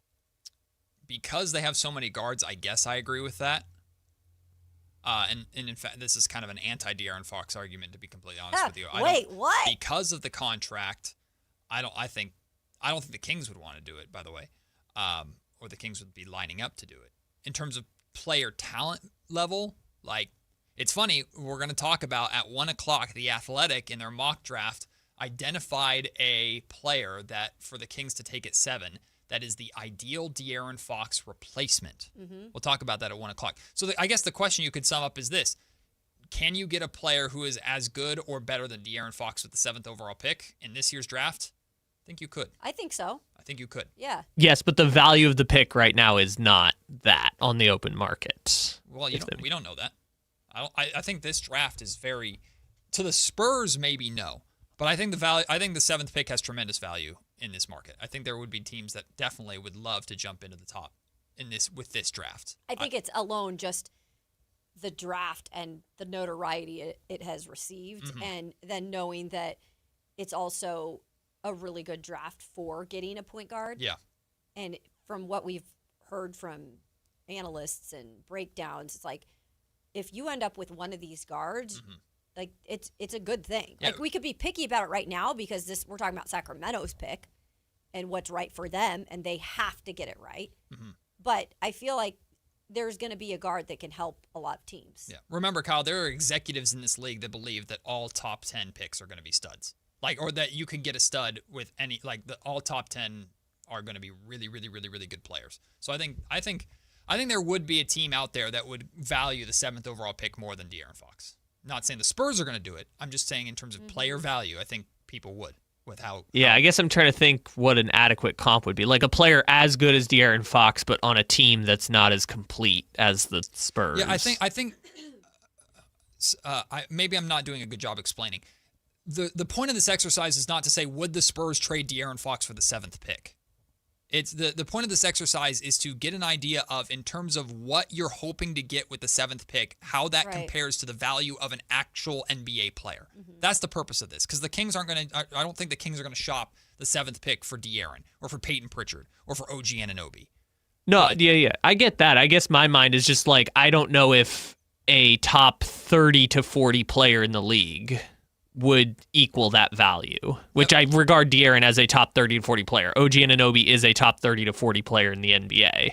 I guess that's kind of where I'm making the distinction. That's fair. If you don't value it as that's fair. That's your opinion. I think some GMs would, but it depends on, again, who the GM is. What about Jaime Jaquez Jr.?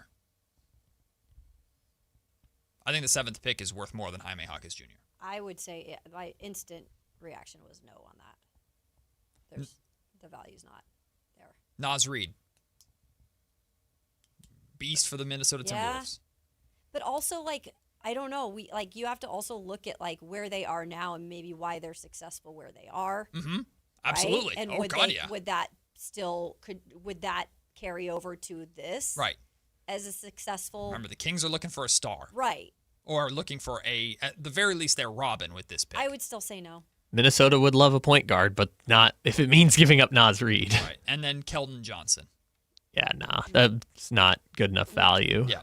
So we got a kind of an interesting range of players here, to where some people would say OG Anunoby is too valuable, or the 7th pick in terms of value is not as good as OG Anunoby right now. Okay, but that's the exact opposite conversation for De'Aaron Fox almost, or for Jabari Smith Jr. almost. Right? The value of this 7th pick is all over the place. That's what I hope to kind of illustrate by this in my own brain. I'm thinking it does make you think a little bit. And value is also determined by the market and by the team that's going after that pick. I'm not saying the Kings should trade it or sell it in any kind of way. I'm just curious, if we were to gauge by attaching an actual name and talent to it, how good we think or how essential this 7th pick is versus, the number 1 overall pick would be Giannis, would be Steph, maybe not at this age, would be the top guys. That's how valuable that number 1 pick is in this year's draft. How valuable is 7? Is it a role player? Is it a starter? Sounds like it would be a low-end starter to super, super, super high-end role player. Yeah. I think my conclusion was low-end number 2 to high-end number 3, basically, on a team is what you could get for it. I like the idea. Well, we'll take the break. Speaking of the trade market, we've got updates from The Athletic on the Giannis trade market. And apparently the Bucks want to get this sucker done before the draft. I'm a big fan of that, and I'll tell you why after the break. It's Matt and Kayla on Sactown Sports. The Kings fell 2 spots during the lottery and will pick 7th in the NBA draft this summer. Without a top 4 pick, how will Scott Perry adjust his draft strategy? Head to SactownSports.com for a full breakdown on the updated NBA draft order. Your exclusive home for Kings basketball. Sactown Sports 1140. Patrick was way behind on his IRS taxes. I was in way over my head. The total amount ended up being somewhere just over $30,000. $30,000. Then the IRS came to collect. Started getting letter after letter. A lien had been filed against me. They were going to basically hang me completely out to dry. He had to do something. That's when I reached out to Optima Tax Relief. Patrick's life quickly got a lot easier. It was very easy, pretty much hands off. They picked up the ball and ran with it. And how'd it go? I couldn't believe it. I had to ask 2 or 3 times. I saved an incredible amount of money. How does Patrick feel about Optima? Couldn't be happier. They definitely helped me. Optima Tax Relief, the best place to call. They're the best in the business. Do what Patrick did and call Optima Tax Relief for a free consultation. Call 800-375-2922. 800-375-2922. 800-375-2922. Optima Tax Relief. Testimonial from an actual client. Some restrictions apply. For complete details, please visit OptimaTaxRelief.com. T-Mobile has an exclusive bundle for customers 55 and up. I'm Sarah Bowl. Yeah, I'm Frank Bowl. A reliable network is key for us. And with T-Mobile, it's been wonderful. And going to the 55 plus plan saved us so much money. A lot. And that's important, trying to keep costs down. The home internet's been perfect. It's fast, it's quick. The setup was so easy, it took less than 15 minutes. It was like, ta-da! If you want simplicity, coverage, reliability, you want the whole package, T-Mobile has it. Right now, T-Mobile customers 55 and up can get 2 phone lines on America's best network, plus America's fastest 5G home internet for just $30 each. $30 per month each line with autopay plus taxes and fees. Minimum age 55. Pricing for home internet rely on 2 lines of Essentials Choice 55. $35 connection charge per line required. Best mobile network and fastest 5G home internet based on analysis by Ookla of Speed Test Intelligence data 2H 2025. All rights reserved. The statewide direct primary election is June 2nd. All registered voters will receive their ballot in the mail.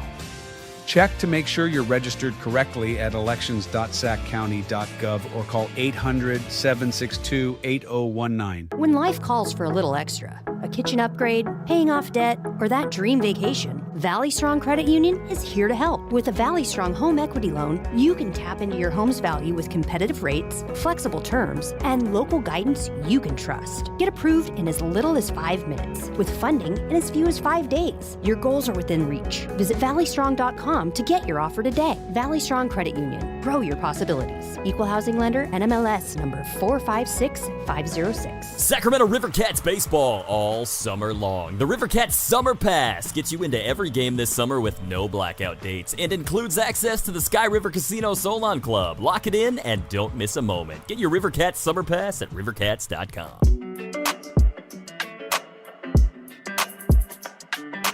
It's Matt George and Kayla Anderson on Sactown Sports 1140.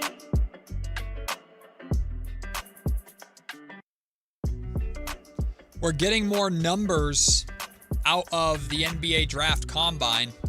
How about this? Okay. The max vertical leaps amongst point guards. Let's go. In the Kings draft range.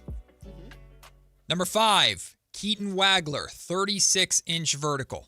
Okay. Number 4, Darius Acuff, 36.5-inch vertical. Okay. Number 3, Braden Burries, 38.5-inch vertical. Number 2, Mikel Brown Jr., 39.5-inch vertical.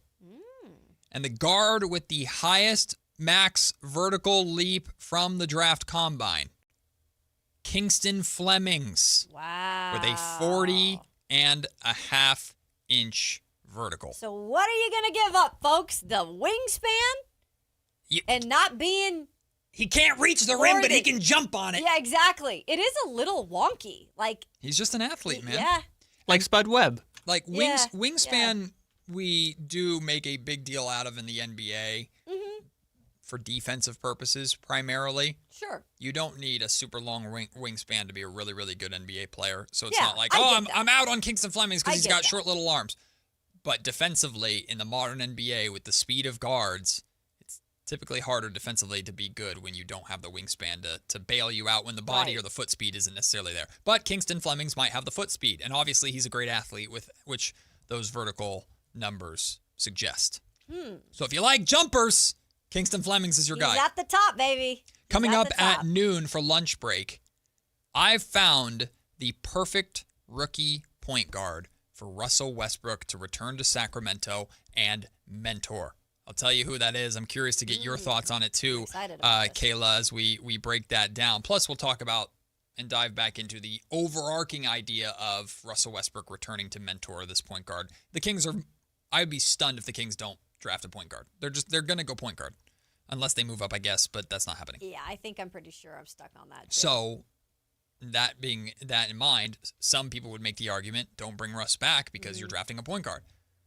We on this show like the argument of, no, bring Russ back for another year to mentor that point guard. And we've been saying that for a while. So we'll talk about that a lot at noon. Right now, though, let's talk about the Giannis Antetokounmpo trade sweepstakes. Bum, bum, bum. I was so nervous, Kayla, and it still very much could happen, that this just dominates the offseason to the point where nothing gets done because the entire league is just sitting there waiting for this to solve itself. Well, according to the owner of the Milwaukee Bucks, They would like to get this Giannis thing settled before draft night, which makes sense from the Bucks standpoint because if they're going to move on from Giannis and they could get some kind of draft compensation right away and start building their future through the draft now, it makes sense for them to do that. I think everybody in the league should be rooting for this to happen. Get this sucker done. Because if this drags out throughout the season, I'm telling you, we could be staring at another boring, quiet offseason because everybody's just sitting and waiting for this league-altering move to happen. I don't know if it gets done before the draft, but I'm damn sure hoping it does. I'm sick of talking about it. I'm sick of talking about it all the way back. Well, I mean, this goes back before the trade deadline, but I just remember like the whole information that was put out by Shams and all the, some of the news breakers in terms of the NBA was like, okay, well, until the Giannis stuff gets figured out, the rest of the NBA is waiting on it. Mm-hmm. And so that's kind of what happened is we waited a lot of the trade deadline with it being very, very, very quiet. Mm-hmm. And at the end, we did start to see moves being made, but in the end, we found out that nothing was happening with Giannis Antetokounmpo, and he was likely going to come back and play the rest of the season. This is the kind of stuff that I do feel like holds the league up, and not in a good way. Mm. It's like, it's obviously going to happen because I just don't think they see eye to eye. Mm-hmm. And it's the writing's on the wall. It's tough for the organization and fans because he won you a championship. Yeah. And in a market like that, that's a hard thing to do. So it's hard and it's emotional, but it's like you got to just part ways at this point, and then the rest of the league can be putting other things into place. Because I do feel like this, again, is like a boulder, and you're just trying to move it so that, you can see what the heck's inside.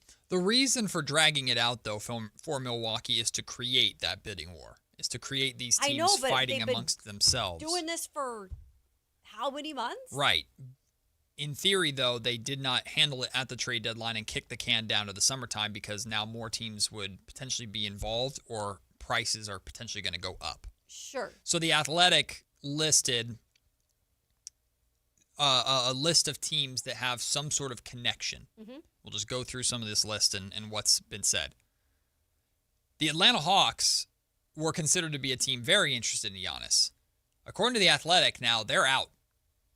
They're saying, we like our young core. We like how the season ended. We like what we had going into the playoffs. And I know it didn't end well in their series with New York, but they were competitive at least at the beginning. We're happy with what we're doing. We're out on Giannis. We're choosing to focus on our core. Mm-hmm. So there's now a suitor off the table for Milwaukee. So that might, in that sense, at least right away, that's backfired for Milwaukee. Now a team is out. However, doesn't mean that other teams aren't getting in, including the Boston Celtics.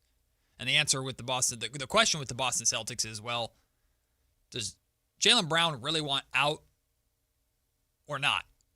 Because Tracy McGrady shared in his podcast with Vince Carter that he's heard that Jalen Brown's very frustrated with the Celtics. But The Athletic mentioned that a team source who's close to Jalen Brown in Boston said that Brown said he'd sign to play 10 more years with the Celtics if he could. So what's real? What's not? What is Brad Stevens going to do? Do the Celtics just try and run it back in the hopes that a full season of a healthy Tatum can get them back on track and get them back into contention? Or do they make a big swing for Giannis? So figuring out that saga, that's where I think if the Bucks want to get this done before the draft, I don't think the Boston Celtics are a good trade partner because I think Boston's going to take a while to figure some things out. Is this still, like, in terms of Giannis and his wants and needs, because he's made it apparent the more favorable landing spots for him? Yeah. Do you think, though, that at this point, he's going to get any of that? I mean, he still has some of his favorable landing spots in contention, but the at least for me reading this article, the tone of this article and this report from The Athletic was very much from the perspective of this is what the Milwaukee Bucks are looking for and why these teams could be on the table because of very specific reasons and why those teams would or wouldn't be willing to do it. Right. Another example of that is the Houston Rockets. Okay. Houston Rockets are on this, and the Houston Rockets just got bounced from the playoffs. Kevin Durant didn't play. They lost to the old shorthanded Lakers. Do the Rockets have a decision to make. The Rockets have young players and draft assets right now to go out and bring a Giannis in if they want to pair him with KD. Or the Rockets could look at, well, KD's health kind of tricked us out of the playoffs and this team wasn't what we were hoping they could be. We're going to commit more to our young core and believe that the return of Fred VanVleet would actually make a difference. So are the Rockets willing to sacrifice some of their young core and the timeline to make this Giannis move? That's where the Rockets could be mulling their decision. This article talked about the Golden State Warriors still being very interested, but they're not in as powerful of a position anymore because there's more players in the game now. The Warriors were trying to accelerate this deal getting done at the trade deadline because less teams were involved. Why did that never pass again? Or why did that never happen again? Didn't some information come out that there wasn't? There was information I do remember, and there were some specifics. I don't remember specifics. I remember Milwaukee not loving the Warriors' offer. Yeah, I think there was details on the offer. I'm sure there was. Yeah. I don't have them on the top of my head. The Heat are apparently ready to be, quote, aggressive as hell for Giannis. If there's a favorite landing destination, I guess the Heat are in that group. The Orlando Magic are also mentioned, and very similar reason for the Rockets. They have a young core. They have young pieces that they could move for Giannis. And again, this is from the perspective of the Bucks, who are looking to turn Giannis into draft picks and young players. So is a Paolo Banchero potentially on the table? I don't know if they would like that or not, but they're mentioned in this article. Portland Trailblazers, another team with young pieces that is now entering the conversation for Giannis.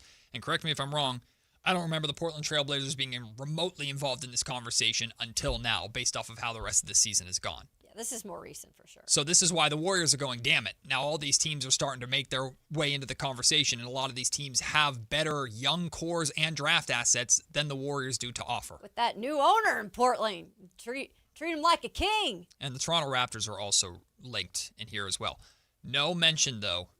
Granted, they're still playing basketball. No mention of the Spurs. Oh, the Spurs. No mention. Yeah. And the Knicks we know really liked and wanted Giannis. They can't really do much. They can't really do much, and they're still playing right now. And if the Knicks win a title, whatever. I'd say the best landing spot right now that sticks out to me that would be also something he would be willing to do or would actually fit his MO of where he wants to be is Miami. Yep.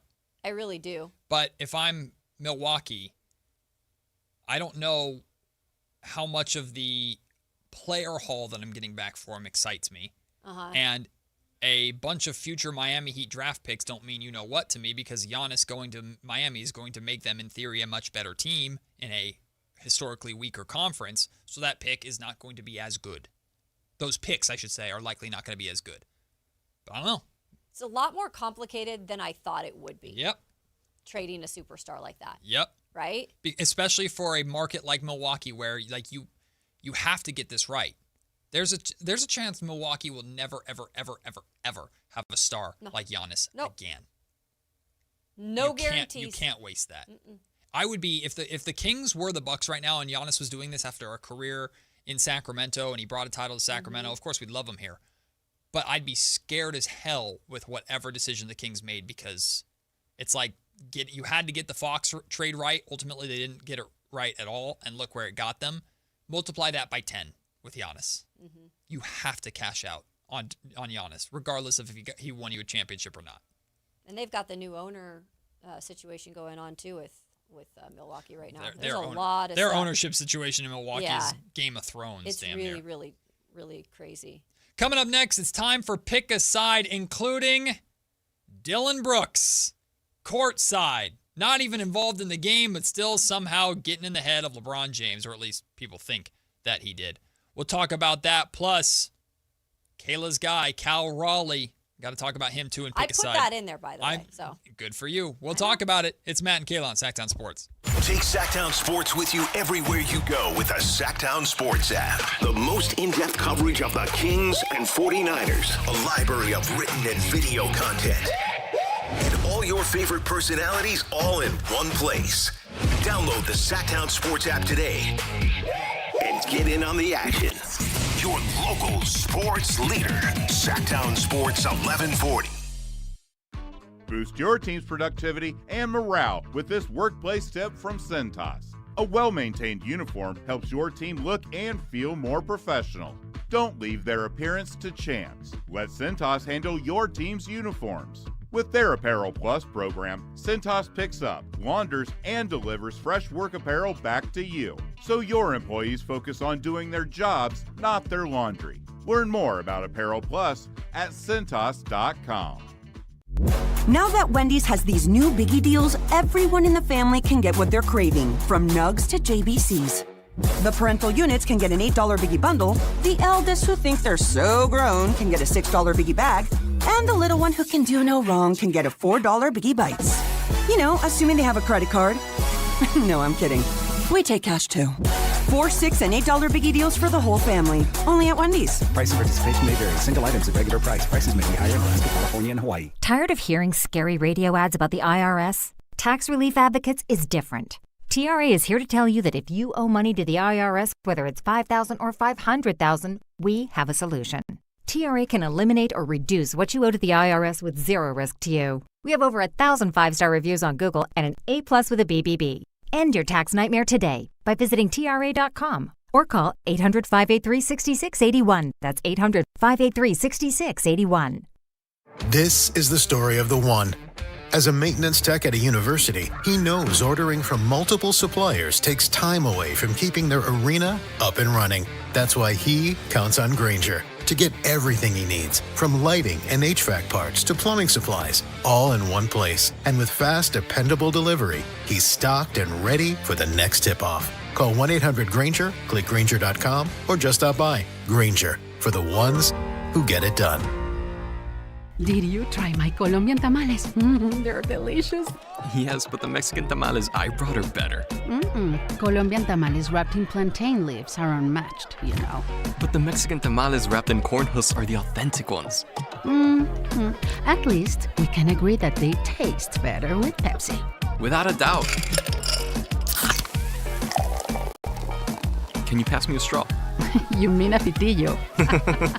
Tamales deserve Pepsi. Power Business Technology is proud to be a 100% independent, locally owned and managed Toshiba copier dealer. Local ownership cuts out the red tape, allowing ourselves to never be too busy to personally answer the call when our clients need us. Recognized for excellence in service execution, training, and customer service, we're proud to be named a Toshiba ProMasters Elite Dealer since 2021. Contact us today for all of your business printing needs at 844-POWER-BZ. That's 844-769-3729, or visit us at powercopiers.com. Is the volatility of the stock market driving you crazy?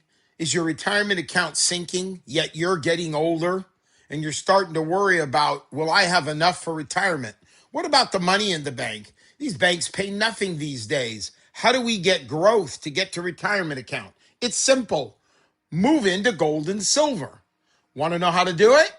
Listen to my show, Striking Gold, with me, Kenny Michaels. Running a business takes grit, vision, and a partner who believes in your success as much as you do. At Valley Strong Credit Union, business banking is built around you. The entrepreneurs, the growers, the dreamers powering our community. Whether you need flexible checking, faster payments, or financing to take your next big step, Valley Strong brings local expertise and real relationships to every stage of your business. Because when local businesses thrive, the whole valley grows stronger. Valley Strong Credit Union. Grow your business, grow your future. ValleyStrong.com/business.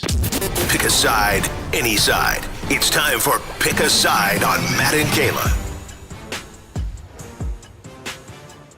We got some fun topics to talk about in today's Pick a Side, so let's not waste any time. Kyle Ledbetter, let's get to topic number one. All right, you teased it before the break. Dylan Brooks, Dylan the villain, showed up courtside to the Lakers game. Presumably to troll LeBron when the Lakers got eliminated. You know that meme of the guy who's like showed up to my hater's funeral just to make sure they were dead? That was literally what Dylan Brooks seemed to do. Although he was fighting with OKC earlier in the playoffs, so he's got beef with everyone. So is this crazy or genius is the word that Kayla used. I don't think it's genius. I love how just unapologetically petty Dillon Brooks is. It's insane. He's just such a good villain. He's such a good character for the NBA. But here's immediately what I thought when I saw him courtside, right? Okay. Courtside seats in Los Angeles, you don't just get them off of StubHub, and they're expensive. $20K. Right? At the least.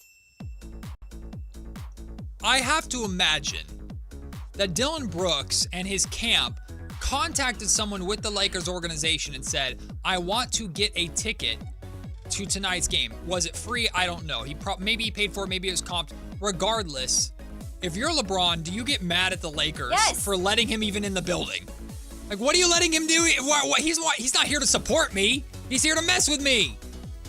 If we find out that he paid the full amount for courtside seats, like I mentioned, probably $20K or more, that's even beyond crazier in terms of doing that just to maybe, and again, I like Dillon Brooks too, but this is like next level. This is like next level of you are intentionally continuing to play the role of villain even though your team is out of the playoffs and you're going to go troll somebody else's team.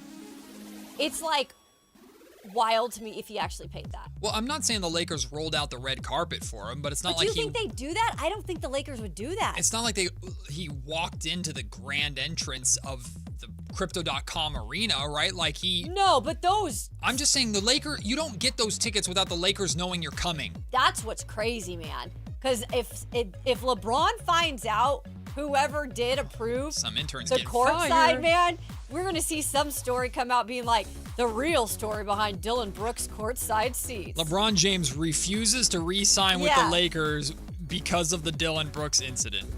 Quote, it be your own people. Yeah. Now that I know that this is a thing, I really want this to be LeBron's last game. No. The last game of his career, Dillon Brooks is sitting there just taunting him. Gross. I always think of Dillon Brooks, like the origin story for Dillon Brooks was when he was at Oregon. He took a last second shot in March Madness and then Coach K absconded him after the game. And I think Coach K said at the time, you're too good of a player to do this. And honestly, history has shown, no, he was not. And Dillon Brooks only got crazier from there. So good on Dillon Brooks for building this NBA career. Funny. How much better does it make it, though, if Dillon straight up just, I have a hard time believing this could happen, but he straight up bought a ticket online and just showed up as him and had his ticket scanned, and then it was just, oh my God, Dillon Brooks is here to pay his own hard-earned money, tens of thousands of dollars to mess with LeBron. I don't know. Respect. I don't know with the Lakers in particular. I think it would be really, really tough to get courtside tickets unless they knew. There's no way the Lakers didn't know he was there. Yeah. He was front and center. Unless somebody got the approval sneakily and said, hey, Dillon's going to be here. Oh, okay. I want to know the story now. He changed his name to Brooke Dillons. Exactly.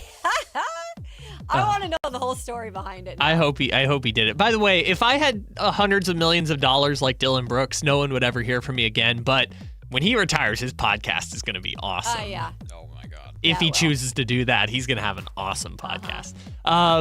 Next up, ESPN is doing a 2-hour primetime NFL schedule release show. I can already tell Kayla's annoyed by it. So do we think this is too much? You're talking to somebody who loves the NFL, who covers the NFL, who's covered it majority of her career. 2 hours to trot your little people out there to talk and talk and talk for 2 hours? Yeah. On primetime about scheduling in this economy? I'm sorry. I get it. The NBA should actually sometimes capitalize on what the NFL is doing in terms of using it to their advantage. Like the draft lottery. Yes. Showcasing it. That's something that the NFL does every instant they can.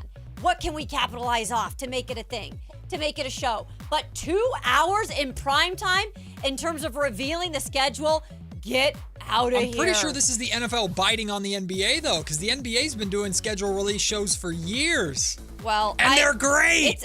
It's annoying to me. I don't want to hear They're obnoxious. They're absolutely too much. And they're great. Oh, I love it. It's content. Are you going to watch heaven. this for Hell 2 yeah. hours? Hell yeah. I am not watching a schedule release for 2 hours. Let's over-evaluate No, and no. over-examine every single bit of this schedule till we're blue in the face. We host a 4-hour radio show, Kayla. What the hell you think we're going to be doing? Let's try and predict. On November 14th, a Sunday, it's going to be a 1:05 kickoff with the Niners and the Panthers. I think Brock Purdy will have a sore knee this day because typically mid-November is that perfect injury window. This is what we do.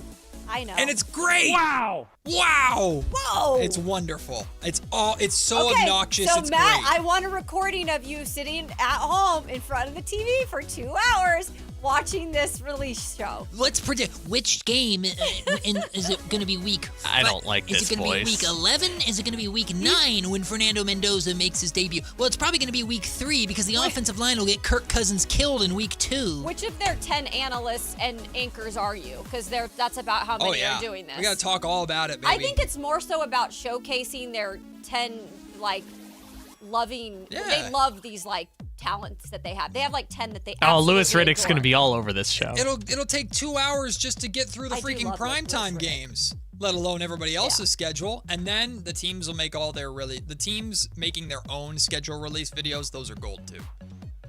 Those are really fun. Those are awesome. I can't wait. Those I look forward to. I love schedule releases. All right, we need to get to this one before we're done here. Oh, okay.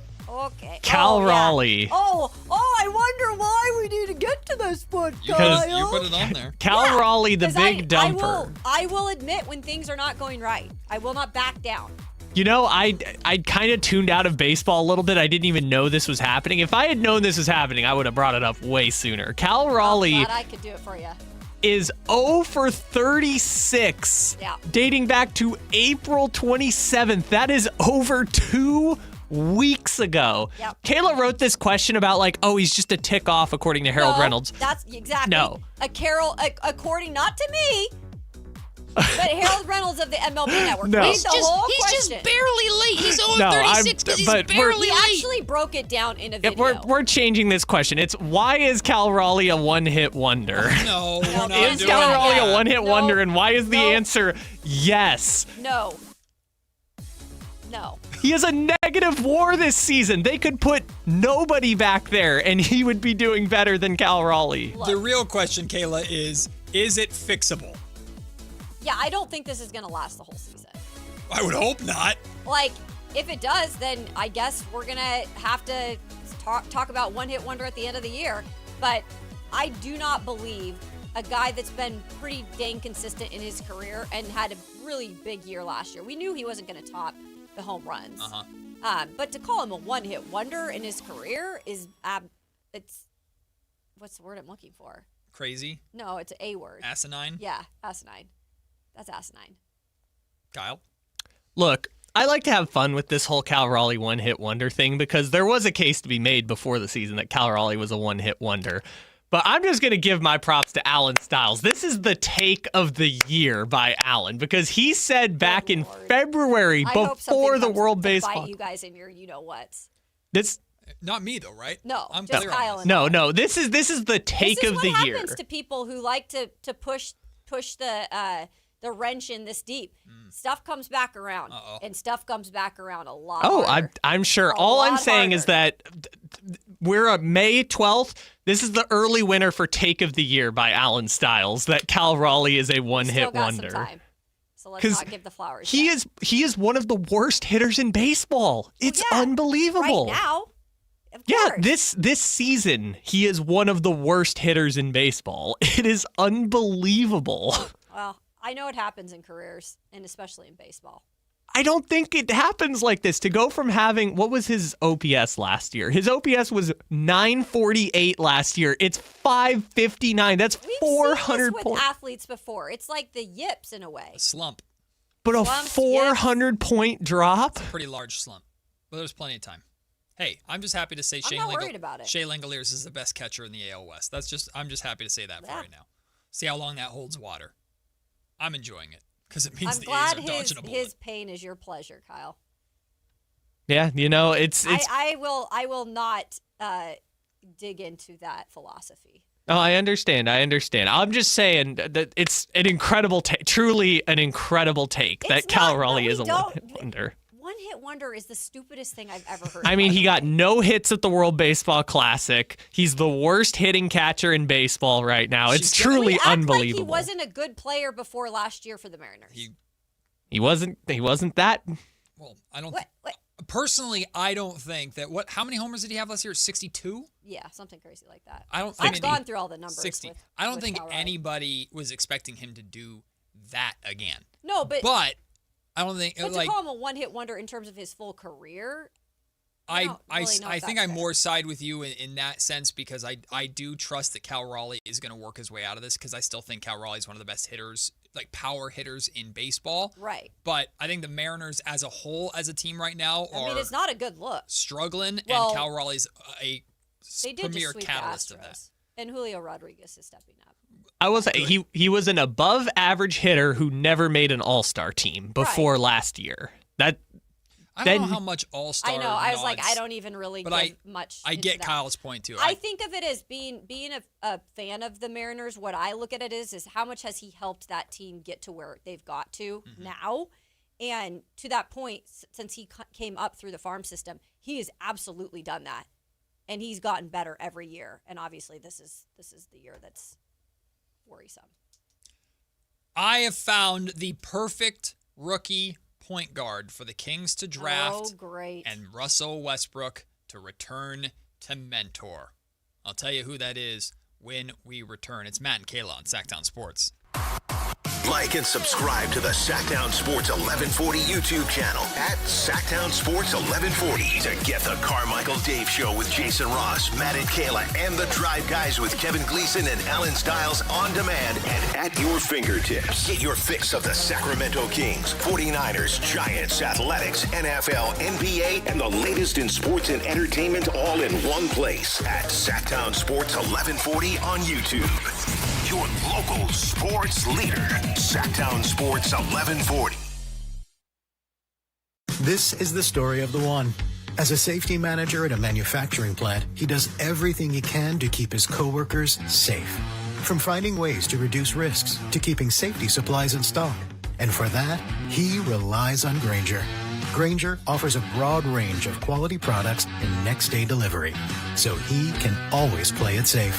Call 1-800-GRAINGER, click Grainger.com, or just stop by. Grainger, for the ones who get it done. Join us at Camping World's Red, White, and New Trade event, our biggest trade event of the year, May 14th through the 17th. Trade in your RV and get the highest value guaranteed. Then upgrade for less with new RVs starting as low as $94 a month. Plus, take 25% off select maintenance services. Save up to 40% on camp-ready must-haves. And enter to win a new RV. Don't miss the Red, White, and New Trade event at your local Camping World, May 14th through the 17th. We'll see you there. This is the story of the one. As a maintenance tech at a university, he knows ordering from multiple suppliers takes time away from keeping their arena up and running. That's why he counts on Grainger to get everything he needs, from lighting and HVAC parts to plumbing supplies, all in one place. And with fast, dependable delivery, he's stocked and ready for the next tip-off. Call 1-800-GRAINGER, click Grainger.com, or just stop by. Grainger, for the ones who get it done. It's Mark and Tom, the travel and entertainment guys, brought to you by Sports Leisure Vacations. Time for our weekly travel tip, and with it, here's Mark. Facial recognition is now part of the Disney experience. If you've been in one of their parks or other attractions recently, Disney took your picture. Unless you opted out, which you can, most Disney guests probably didn't even notice. They were just happy to be in the fastest moving line. Last week, we told you that you can take advantage of facial recognition at TSA PreCheck at the airport. More and more entities are using biometrics, but experts are sounding one major alarm. If bad people get a hold of your credit card information, you just change your credit card. You get a new card number and move on. That isn't possible with biometrics. You cannot change your face. That makes that information way more valuable to bad people. Something to think about. More tips to make you a smarter traveler, Saturdays, 11 a.m., right here on Sactown Sports 1140. This is Sactown Sports 1140. Hey, it's Carmichael Dave. What's up? It's Matt George. What's good? Sound Styles. With the most trusted voices in the community. This is Jason Ross. Hey, it's Kayla Anderson. It's Whitey Gleason. Ready to help promote your business, both as partners and customers. All you have to do is ask. Pick up the phone, dial pound 250 and say, grow my business to get connected with a team member today. That's pound 250 and say, grow my business. Our team will review your product, quickly pair you with a perfect endorser, and create video and audio samples, all at no cost or obligation to you. With the most live and local on-air lineup, a dynamic content-driven website, and a state-of-the-art mobile app, Sactown Sports 1140 is tailor-made to help you connect with a sports audience in Sacramento. So why wait? Dial pound 250 today. Say, grow my business, and let us help take you to the next level. Only one radio program captures the excitement of hunting and fishing as it happens. The award-winning California Sportsman with Sep Hendrickson. Only California Sportsman takes you where the action is. Live on the water, live in the blind, and live with the top pros and experts in outdoor sports. California Sportsman with Fishing Hall of Famer Sep Hendrickson is your premier destination for all things outdoors. Sep's Saturday Morning Outdoors. Ultimate Bass and California Sportsman, 5 a.m. to 8 a.m. Saturdays on Sactown Sports 1140. KHD1 Sacramento, KYMX HD3 Sacramento. From the Power Business Technology Toshiba Studios. This is Sactown Sports 1140. It's time for the lunch break. Your calls, your thoughts, your segment. Call or text us at 916-339-1140. It's the lunch break on Matt and Kayla. Lunch break is your segment to call in, be a part of the show. 916-339-1140, 800-920-1140. You can also text that number, 916-339-1140, or jump into the conversation on our YouTube comment section. Shout out to everybody watching on YouTube. Russell Westbrook is, of course, a very polarizing figure. He's been his entire NBA career. And once again, he's going into a summer where he does not know where his next home will be. But he had, all things considered, a pretty good season with the Kings individually, and towards the end of the season, he really showed his importance as a leader and a mentor. And of course, we've talked at length about how important he was to the development of guys like Max Reynaud and Dylan Cardwell. After the season, we heard Kings general manager Scott Perry talk about he'd very much be open and interested in having Russell Westbrook back. The question has always been, one, will any other team have interest in Russ? Because it didn't sound like anybody did this last year. Two, will it be for more money than the vet minimum, which is what he signed with the Kings last year? Right. And three, do the Sacramento Kings truly want him back? What would he be here for? And it sounds like initially Scott Perry's response was, we love Russ. We'd love to have him back. Like, it did seem, at least on surface level, when he said that, they would be willing to bring him in, especially now probably that they're going to get a young point guard with open arms. Yeah. They'd bring him in. So Scott has said that he'd love to have Russ back. Scott has also said on these airwaves he needs to be under the luxury tax. And Scott also watched the same thing we watched last year, a 60-win season where the veterans, when they did play, granted there were plenty of injuries, and Scott and Doug and all of them will be the first ones to point that out. But when the veterans played, especially early in the season, things weren't going great, right? It was a pretty bad team for a while. We're talking worst team in the NBA before other teams decided to just start blatantly tanking. We've bounced around for months the idea of Russell Westbrook returning as primarily a mentor and short-term, I guess, continued starting point guard role. That was before we knew what the Kings were going to be doing in the draft. We knew where they were going to fall in terms of the draft lottery. Yeah. And I think a lot of people have argued, or I've heard a lot of people argue outside of our show, Kayla, that, well, if the Kings had ended up with A.J. DeBonsa, or the Kings had ended up with Cam Boozer or Caleb Wilson, then it makes sense to go and bring Russell Westbrook back to run point because you need a point guard. Yeah, that makes sense. But you and I have both more been fans of the idea of, if you're going to bring Russell Westbrook back to mentor, it's obvious how playing with Russ has benefited Max and benefited centers, complete opposite position. But wouldn't you want to bring Russell Westbrook back to mentor a point guard to help them carry the torch and take over the responsibilities of that position for the foreseeable future? Yes. And now here the Kings are falling to the 7th pick, right smack dab in that range of that crop of point guards. Mm-hmm. So I think it makes a ton of sense for Russell Westbrook to return. I think, of course, he could help any and all of these point guards. But there's one guard in particular that I think Russell Westbrook would be perfect for. Now, this isn't enough of a reason to just draft this player over everybody else. But in terms of their games and how much a rookie point guard could benefit from learning and doing what Russ does, I think Mikel Brown Jr. would be sensational to have Russ as a mentor. Yeah. So let me touch on Russ real quick. Because I honestly think any of the point guards would be thrilled to have Russell Westbrook as a mentor. Of course. And I just watching Russ last year when he was on the bench at times and the pure excitement and joy that he gets out of helping the younger players. And it's not fake. It's not like he purely has the joy that is exuded in him when doing that. Yeah. I know he said he does not want to be a coach. He's authentic. He's authentic. Because he can coach while playing. Exactly. But this would be beneficial to whatever point guard comes in. So I'm interested to see what in particular about Mikel Brown Jr. you like that you think would match very well with Russ. I do like Mikel Brown Jr., and I told you I did go over a little bit of stuff last night with him in particular as well. We'll get to some of the things that maybe you hold off on a little bit with him. But man, he's got the size, bigger than some of these other point guards at least.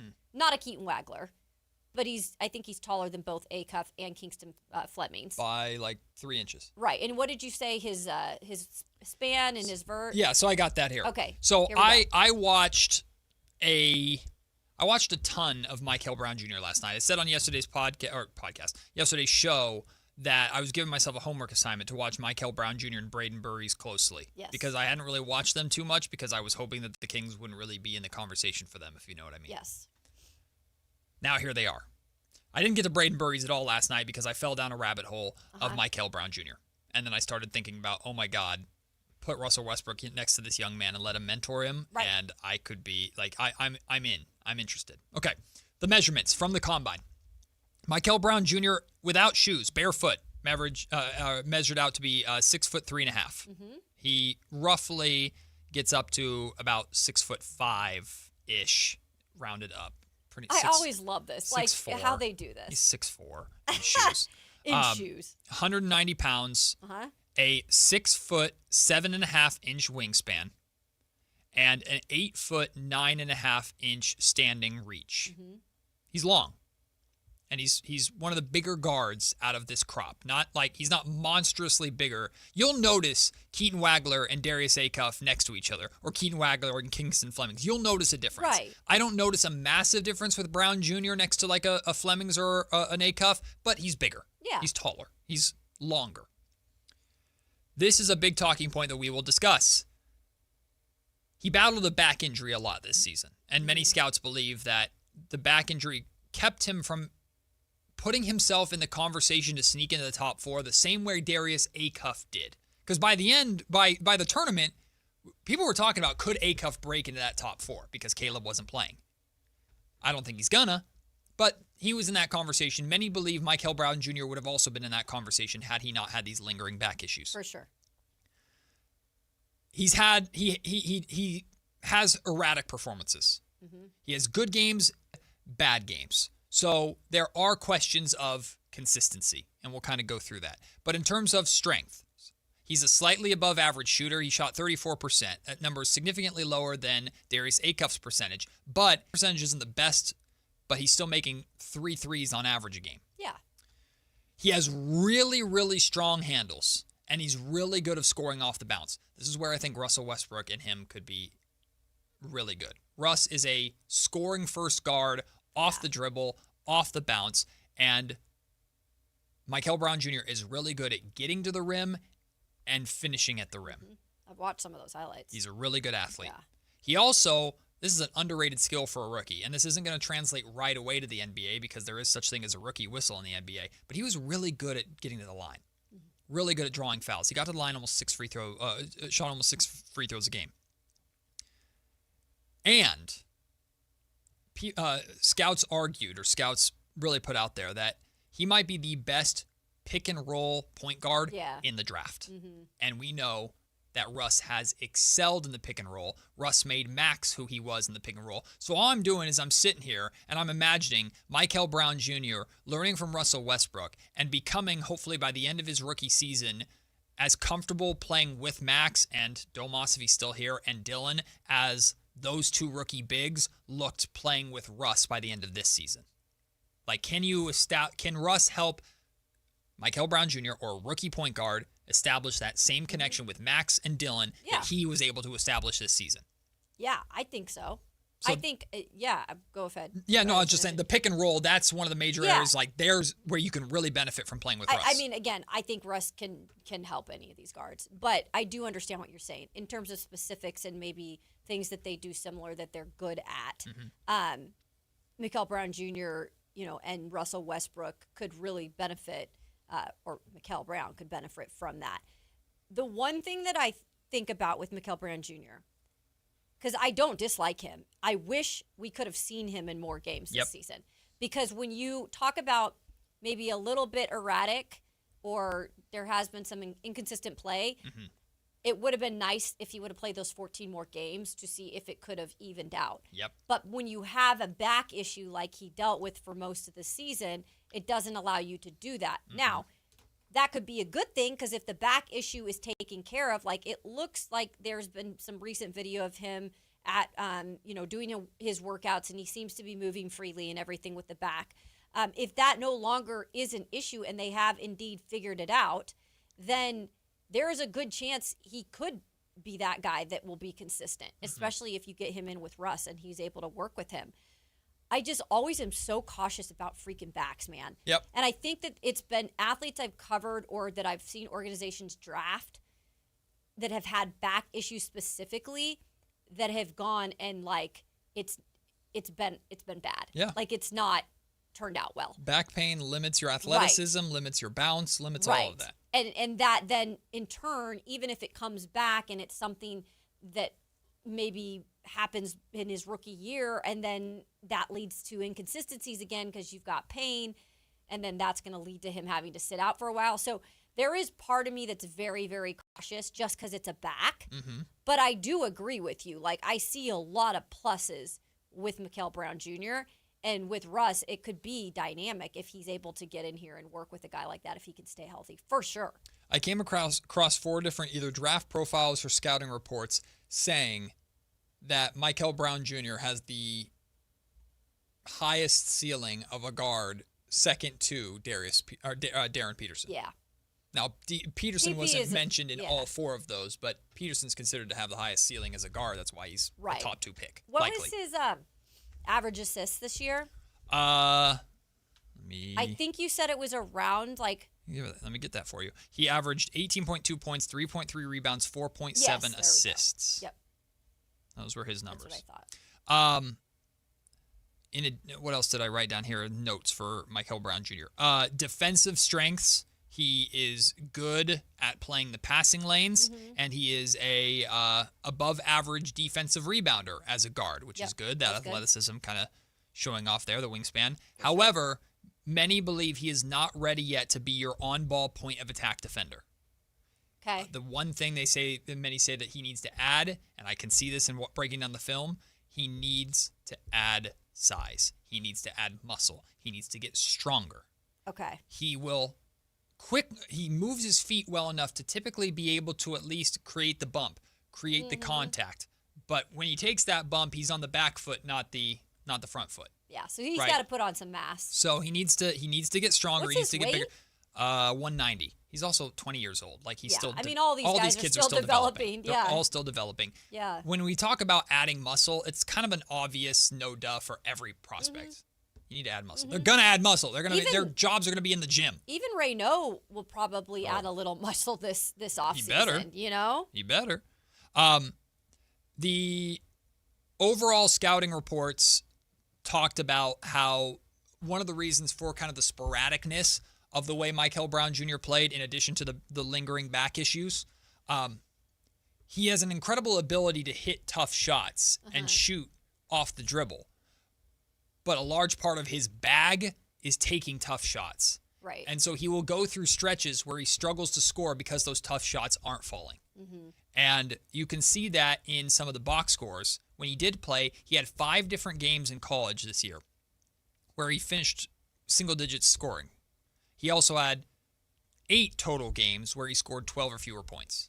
So that is a concern that because of his shot selection and because of his game, he can go through these cold streaks. He can disappear in games because, quite frankly, the shot isn't falling. And the question is he smart enough, creative enough to, when the tough shots aren't falling, how do you create better shots for yourself? Mm-hmm. We know he can create for his teammates. We know he's good in the pick and roll. But does he have the ability to break down a defense and find better shots versus forcing and relying on making tough shots? Because the defense in the NBA, of course, is only going to get better. So can I ask you something? Yes. We just have kind of broken down what we have of him so far, and hopefully we will get someone from Louisville that will come in working on it and break him down a little bit further, who was boots on the ground.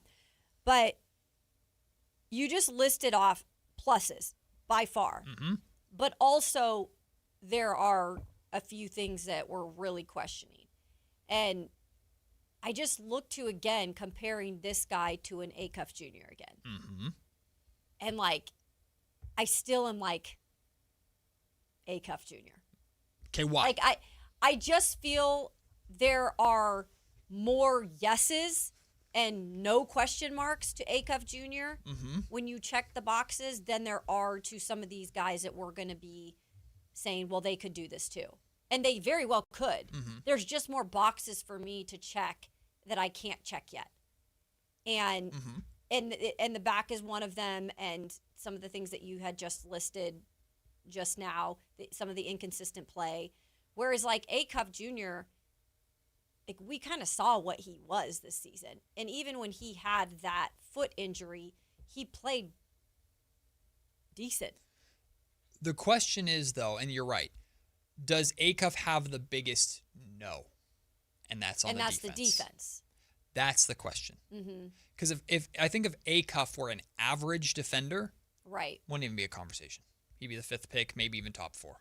But the defense is enough for people to go, versus you can make an argument that both Kingston Flemings and Mikel Brown Jr. are more well-rounded guards than Darius Acuff. But my argument, which you turned my attention to, and then watching Darius Acuff as much as we started, the shooting is so good. And at such a good volume, and the playmaking, that the offensive potential is so high that there is, in a offensively driven league, I know the Kings want to play defense and Doug Christie's MO, blah, pillars, blah, blah, blah, blah, blah. Acuff is so good offensively that the star potential is impossible to miss. Right. The only guard that I've seen able to score better than Acuff is Darren Peterson. Yeah, and he's not a true point either, no, he's a 2. way. He's a 2. But he's been working on his point guard skills, apparently. Yeah, well, he's got to pass the ball too then. That helps. So I hear what you're saying. Yeah. I think, I look at Mikel Brown Jr.'s game, and I see, ooh, that looked a little bit like Russ. Ooh, that also kind of looked a little bit like Malik. I see more defensive potential from Mikel Brown and more explosiveness because of his size around the rim. It's fair. But I look at Darius Acuff Jr. and I keep bringing up the same damn name because everyone wants to bring up Trae Young. And even look at his measurements. Trae Young, everyone compares Darius Acuff Jr. to Trae Young. Trae Young is smaller and shorter than Acuff. I do not get that comparison, by the way. Well, I do because it's of the defense? The defense and the high volume of three-point shooting. Yeah. So everybody wants to go to Trae Young. Yeah. I'm telling you, I see Tyrese Maxey. I don't know if he's going to be that, but I see Tyrese Maxey with Darius Acuff. I'm still taking Acuff over Mikel Brown Jr., but because of the offensive and the shooting upside you just can't ignore on a Kings team that desperately needs shooting. Mikel Brown Jr. can shoot too. Yeah. But in terms of if there's a guard in this draft that could be a little Russell Westbrook or a young Russell Westbrook to learn from the master, it's Mikel Brown Jr. Hey, as long as he's ready to go, man, if you get in there and you talk to Mikel Brown Jr., which they're going to do, and you see all the medicals and you feel comfortable with future in terms of back, because again, back can be a tricky injury. I would say if I get those answers and I feel good with them, I'm probably okay with drafting him. Obviously, if Acuff Jr. is gone, I do like his upside, and I do like what I've seen from him when he did play. Question for you as an Acuff fan. Yeah. And question for the people on our comment section text line. If you want to call and answer this question, you can as well. If you're an Acuff fan or an Acuff hater, the question with the defense is simple. Do you trust Doug Christie, a defensive-minded coach, to be able to not fix Acuff, because that's not fair. We don't know what Acuff is as an NBA player. Yeah. Do we trust Doug Christie and the Sacramento Kings as a whole to be able to turn Acuff into enough of a net neutral defender or an average defender that the offense is so good you don't even worry about it, or you barely worry about it? I am really curious to get people's thoughts on this, because I do think there's a lot of people that weren't in favor of Doug Christie coming back, and so that might skew just in terms of their faith in him and what they could do for, or what he could do for defense in Acuff. I almost put it more on, I truly feel like Acuff is a smart enough player and is not dumb, and his people around him are not dumb, that he knows what he has to improve on when he gets to the league. Like, I guarantee you right now, this is one of the first things he's been working on with his specific trainers and his specific, coaches that coach him in the offseason. His personal individual coaches. I wish we could track down one of them. And by the way, once the Kings draft him or whatever, then he starts working with those individual coaches and stuff as well during the offseason. Exactly. So I have more faith actually in Darius Acuff Jr. and his work ethic and how he is built, that with Doug adding to that, I think he's going to be able to improve. It's not going to be drastic, but I think it could be good enough. Yes, I do. I do think it is a fair concern, though, this is a blanket statement. I think it is a fair concern to say if Darius Acuff Jr. is missing shots, what is he doing? I think he's a better playmaker than that statement gives him credit for, because a point guard can have a poor shooting game but still run an offense and be valuable. But if he has to be able to defend at a level to where if he's missing threes, he can stay on the floor. Yeah.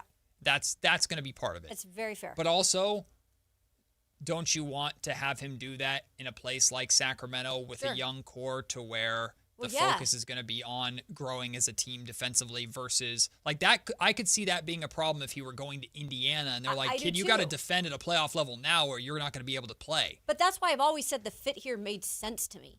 Like everything that comes along, it's more than just like the physical attributes and he has like the head.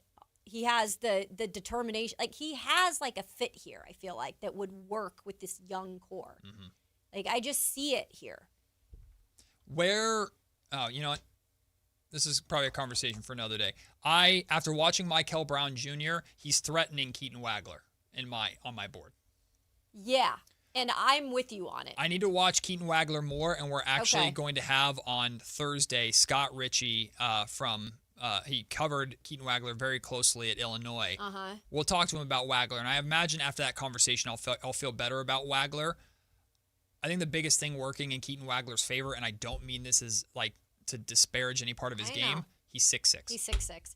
I think if we're going to sit here and hate on guys and smaller guards, but then ignore all of their offensive potential, we got to check ourselves sometimes. Just because we hear 6'6" and a guard doesn't mean that they have all the skills that these other guards have. We'll take the break from basketball for a little bit. Let's go to the NFL. Before Kayla's 2-minute drill, NFL strength of schedules have been announced. Who has the easiest schedule? Who has the hardest? We'll tell you when we return. It's Matt and Kayla on Sactown Sports. Listen up, Niner gang. Sactown Sports is your local home for 49ers football, and we're here to level up your game day experience. Download the Sactown Sports app and tap the contest banner on the homepage for your chance to win a pair of tickets to the 49ers home opener this season. Don't wait. Download the Sactown Sports app today. Your local sports leader, Sactown Sports 1140. When opportunity knocks, you don't just answer the door. You kick it down. On Sunday, June 28th, for the 5th time, the door is open once more. And the eyes of the world turn to San Jose as AEW, New Japan Pro Wrestling, CMLL, and Stardom present Forbidden Door. Live Sunday, June 28th from SAP Center at San Jose. Tickets on sale now at AEWTIX.com. At Power Business Technology, we're not another big box corporation. We're your neighbors, locally owned and operated. We know what businesses like yours need, from reliable printers to high-performance copiers. We'll help you find the right solution with personal service you just can't get online. Need setup or support? We're just down the road and always happy to help. Power Business Technology, family hometown service with big-time solutions. Contact us today for all your business printing needs at 844-POWER-BZ. That's 844-769-3729, or visit us at powercopiers.com. Get in the zone, AutoZone. Welcome to Markdowns for Miles at AutoZone. Thanks. Is oil marked down? Save up to $15 when you buy 5 quarts and a filter. And fuel treatment? 2 for $9 on Lucas. Brake pads? Marked down to free. Free? Get free Duralast brake pads when you buy 2 Duralast rotors. That's several markdowns. For many more miles. Get in the zone, AutoZone. Restrictions apply. Pump up the volume. Business moves fast. Orders roll in, deadlines close in. When you ship with USPS Ground Advantage, you can keep up with confidence. Every package stays in our secure network from dock to door. And with nationwide reach, dependable tracking, and upfront affordable pricing, you get built-in peace of mind. You run the business. We run the routes. Visit USPS.com/Ground Advantage to learn more. May is here, and so is your excuse to hit the ballpark. The green and gold are bringing the energy all month long with fan-favorite bobbleheads, can't miss post-game fireworks, and a ballpark atmosphere you don't want to miss. Turn up for Sacramento Saturdays and bring the whole crew out for Stompin' Sundays, packed with kid-friendly fun, giveaways, and the opportunity for kids 14 and under to run the bases after the game. Enjoy big swings and bigger moments all May long in West Sacramento. Lock in your seats now at athletics.com/tickets. Sacramento! Now you've got a place for all things dance. The all-new Energy 100.5 HD2. Where dance music lives. Dance vibes anytime and any place when you get the free Now 100.5 app. Or listen at 100.5 HD2. Your business moves fast. Your bank should keep up. At Valley Strong Credit Union, business banking is built for momentum with tools that help you manage cash flow, streamline payments, and fuel growth. Right now, there's never been a better time to switch. Open a new Valley Strong business account and get 3 months of business banking products and services free, up to $750 in value to power your next big move. Because when your business runs stronger, the whole Valley does too. Valley Strong Credit Union. Grow your business, grow your future at valleystrong.com/business. Ready for a new truck? Folsom Chevy is truck country. From the mountains to the levee, think Folsom Chevy at the Folsom Auto Mall along Highway 50 between the Hazel and Folsom exits, or go to folsomchevy.com.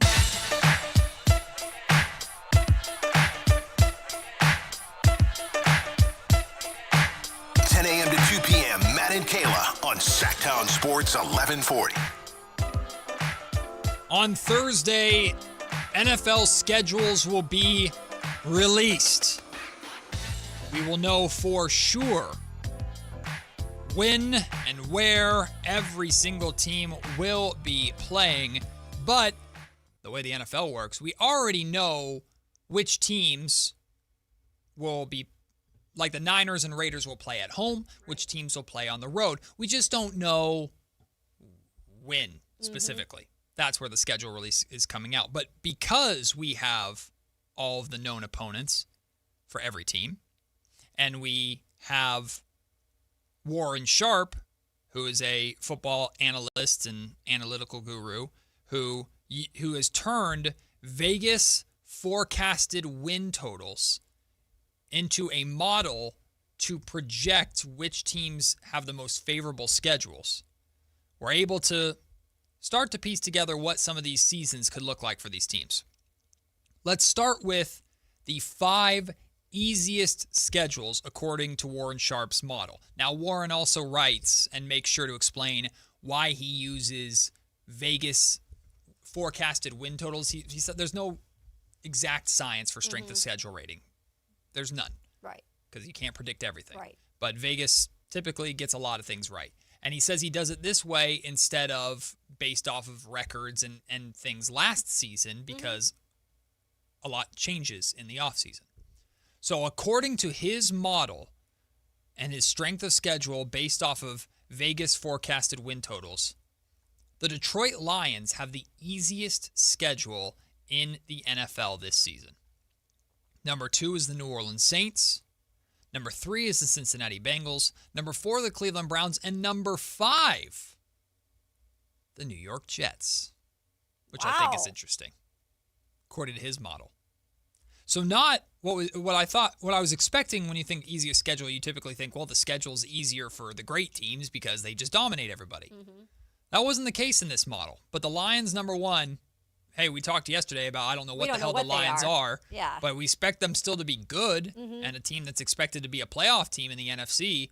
So maybe the Lions, that's working in their favor to get Dan Campbell back in that Super Bowl conversation. They're probably the one that I would say, like, in terms of the best team out of this list, I would also put the Bengals up there if they've solved some of their defensive issues and Joe Burrow can stay healthy. Yep, they're number 3. Right. But with the Lions, that's beneficial for sure in that division as well.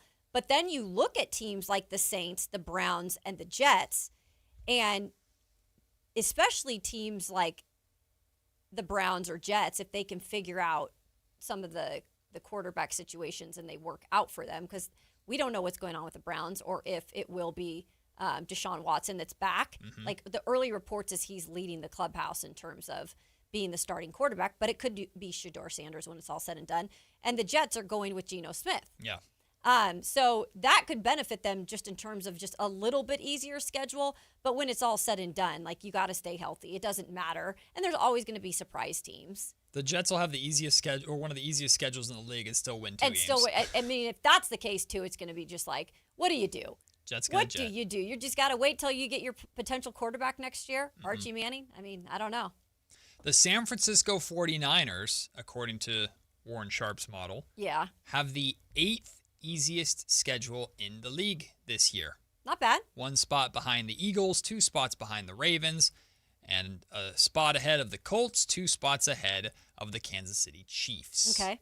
So, again, according to this model, the Niners have a favorable schedule to compete in their brutal division. The Las Vegas Raiders have the, what is that? Tiny numbers. 19th easiest schedule. So they're on the bottom half. Yeah.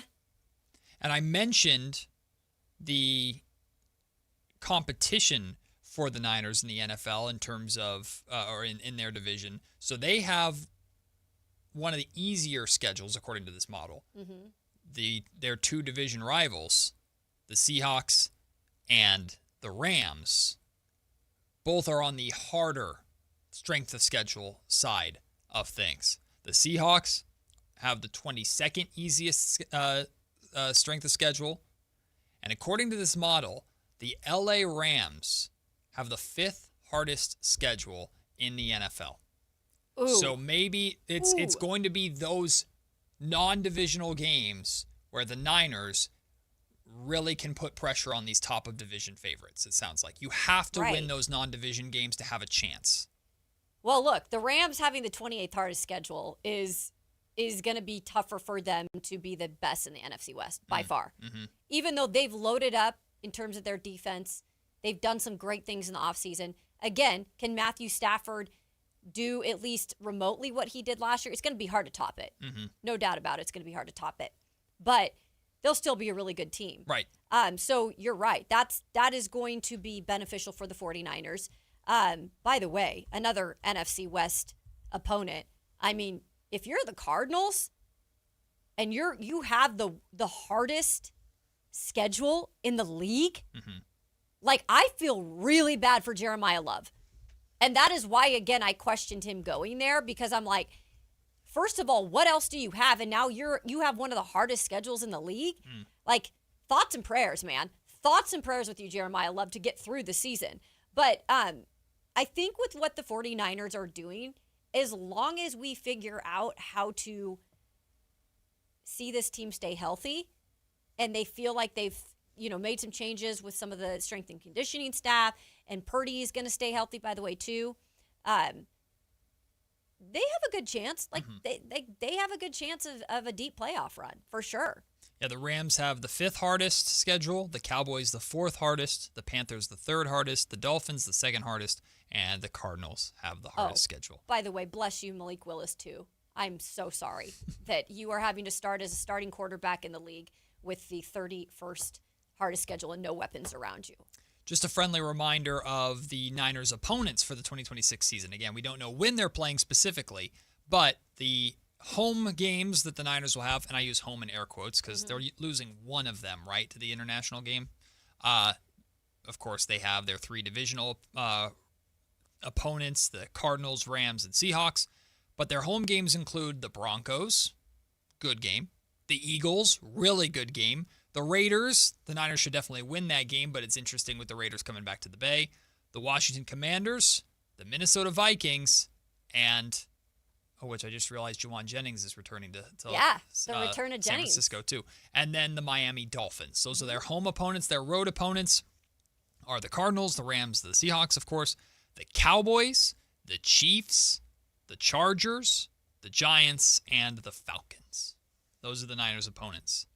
And again, according to Warren Sharp's model, the Niners have the 8th easiest strength of schedule in the NFL, according to Las Vegas projections. Okay? I'm just saying, like, some of those games in there, like, you got to be, like, it's obvious you have to take advantage of when you're playing the Raiders. You have to take advantage of when you're playing the Dolphins. But, like, that Eagles game, that Commanders game, the game in Dallas, like, those are the games that the Niners are going to need to get, in my opinion, to have a chance of winning that division. They're going to need to get those games. They can't drop their non-divisional games. If at any point they got to be their healthiest, it's those games. Yeah. Health? Ooh, what's that? Come on, Mike Evans. To be determined. Stay healthy, Mike. Stay healthy. I'm always interested in strength of schedule. Strength of schedule breakdowns. There's a strength of schedule breakdown that we'll get to when the NBA schedule is released, because someone takes into account miles traveled and how that plays a fact into it. And I get that. And the fact that the Kings are a West Coast team in California, they always are in the top of miles traveled. It's almost more interesting, honestly, to see an NBA strength of schedule and release for the sheer fact they just play so many more games, and it's so much more taxing on their body. And so when you talk about flying across to the East Coast or flying to the southern part of the region, it is a little bit different than just once a week playing, and having to maybe travel to the West Coast. Or Australia, Well, now we are talking international. That's a bit crazy. I'm interested to see how the Niners, do all of this year, because it is a bit taxing.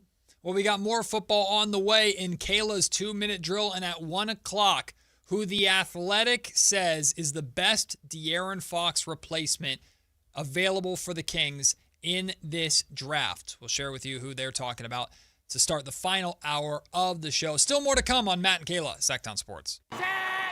Listen up, Niner gang. Sactown Sports is your local home for 49ers football, and we're here to level up your game day experience. Download the Sactown Sports app and tap the contest banner on the homepage for your chance to win a pair of tickets to the 49ers home opener this season. Don't wait. Download the Sactown Sports app today. Your local sports leader, Sactown Sports 1140.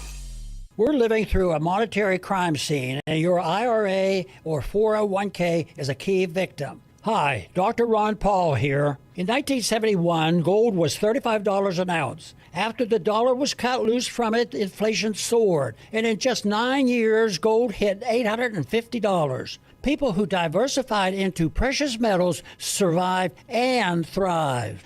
Today, we're in a worse position because we face inflation and massive debt. Fortunately, gold is still an option. My trusted friends at Birch Gold Group can help you own gold inside your retirement account without penalties or taxes. Start now by getting a free info kit on gold. Text the word SECURE to 989898. We're facing the same monetary chaos as the 70s with significantly more debt.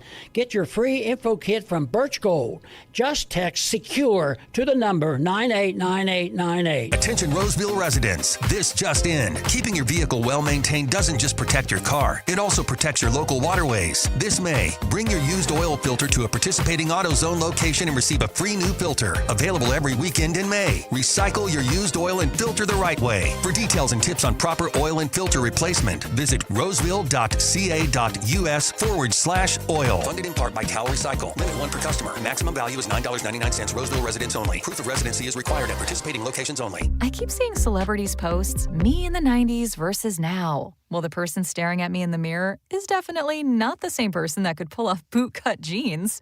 Time creeps up on us so slowly. You don't see it until suddenly you do. Same thing goes for your bills. $1 here, an uptick there. It's a slow burn until one day you realize the price you're paying now is way higher than when you signed up. But at T-Mobile, customers had the lowest wireless bills versus Verizon and AT&T over the past 5 years. And with T-Mobile on their experience plans, you get a 5-year price guarantee, so you know exactly what your plan price will be for the next 5 years. So at least that's one thing that won't change over time. I can't guarantee you'll still look good with frosted tips, but T-Mobile can give you a clear guarantee on your wireless plan. Lower bills based on Harris X billing snapshots from Q321 to Q425 compared to average AT&T and Verizon bills. Comparison excludes discounts, credits, and optional charges. Price guarantee on talk, text, and data. Exclusions like taxes and fees apply. See T-Mobile.com. Sacramento Rivercats baseball all summer long. The Rivercats Summer Pass gets you into every game this summer with no blackout dates and includes access to the Sky River Casino Solon Club. Lock it in and don't miss a moment. Get your Rivercats Summer Pass at rivercats.com. If you have unfiled taxes or are in debt to the IRS, this is important news. Did you know the IRS has programs specifically designed to help people struggling with tax debt? Powerful tax assistance programs that can save you thousands if you qualify. No one knows these programs better than the experts at Optima Tax Relief, America's most trusted tax resolution firm, A-rated by the Better Business Bureau. Their award-winning tax attorneys and licensed professionals have resolved over $3 billion of tax debt for their clients. One call to Optima can start the process, helping to put an end to your worries about wage garnishment, asset seizure, and other aggressive IRS actions. Find the best options to solve your tax problems. Call the experts at Optima Tax Relief today for a free consultation. Call 800-375-2922. 800-375-2922. 800-375-2922. Optima Tax Relief. Some restrictions apply. For complete details, please visit OptimaTaxRelief.com. It's time for the 2-minute drill. Kayla Anderson has the ball, and she's taking us around the world of football. It's Kayla's 2-minute drill on Matt and Kayla. All these numbers and all these videos are coming out of the NBA Draft Combine in Chicago, and I'm getting excited, and it's freaking me out. And Kayla, distract me with NFL news, will you? All right. I guess I can do that. Let's start with this. I told you guys that it's been slowly trickling down in terms of the release of the schedule. They trickle out here and there. We talked to you about the first Sunday night football game. Give you little nuggets. Little nuggets to get us excited. So we've got a new one. We've got a Monday night football reveal. That is right.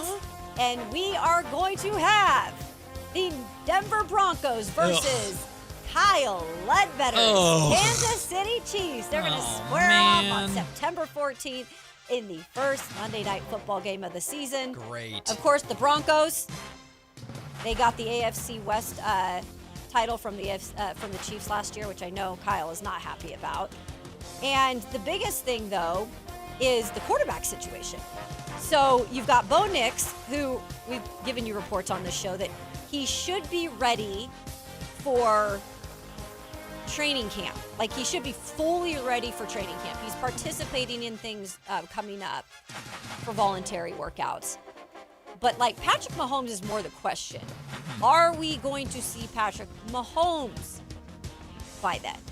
Because it's not going to be a great Monday Night Football game unless we're going to see Patrick Mahomes. So some little birdie tells me, like, maybe, you know, they pretty much are like, okay, Mahomes is going to be back. Regardless of who plays and who doesn't, I get to hate watch the first Monday night game of the year. Broncos, can they both lose? Ugh. But I do expect Patrick Mahomes to be back.